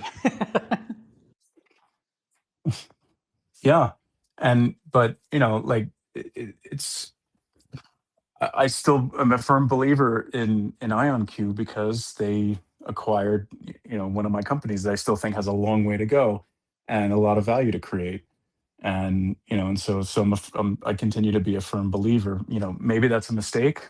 Who knows? But we all learn from expensive Yeah, I mistakes in think I life. think that And there's you nothing know, wrong with like thinking that okay, that Oxford, for example, was on a trajectory to be one of the most important companies in the world, and that you're following it through. I think that's reasonable. I mean, I think if people didn't think that way, there would be no Amazon, there would be no Apple. Um, I don't think it's going to be IonQ, but we have to have that kind of thinking. So I'm not one of the short sellers out there who's like, you meet some short sellers, they're the most idiotic, pessimistic people in the world, and they fail to, they've never started anything. I've started a lot of companies, some really successful, some not. I've made a lot of investments, some really successful, some not. But in general, I kind of know, what it takes and the hard work it is. So there's nothing wrong with the dream. Just the price tag on the dream is kind of the difference for me. And 20 or 30 billion starts Mm. to get a little pricey, because I can also buy somebody else's dream for 1 billion or half a billion, or put money in a fund that is buying dreams, and my return might be better. So Yeah. anyway, this has been awesome. Thank you so much. I think we should end it Yeah. there. Likewise. Yeah. Thank you again, and hopefully we'll do it Hopefully, again. hopefully, also just a word to everybody out there. Let's just try to keep the conversation civil, because I've seen, I'll make posts and people will be like, "Oh, you're just stupid," and it's just like, come on, like let's use like fact-based approaches to why we do or do not think, a certain investment is working in our favor. That's all I wanted to say, and I kind of wanted that to be the point of Yeah, our I whole agree. debate today. But it was I very think treating nice. people reciprocally is the way to go. If somebody wants to, and you don't have to dive in the mud with them, but I don't think anybody should voluntarily start in the mud. If somebody wants to drag you in the mud and wrestle there, then it is what it is. Sometimes we just can't, as humans, we can't help it, especially online. We would never act that way to each other's face. So why are we doing that online? So I'm with you 110%. But I tend to not start the toxicity unless I see the toxicity. At the same time, of course, I'm guilty of sometimes not being so, not having so much decorum. But certainly, I think when you take it to spaces or face to face, it's a lot easier to kind of keep that decorum. So anyway, fully agree. Thank you so much, and thanks everyone for listening. We'll catch you next time. Thanks, everybody. See you. Cheers.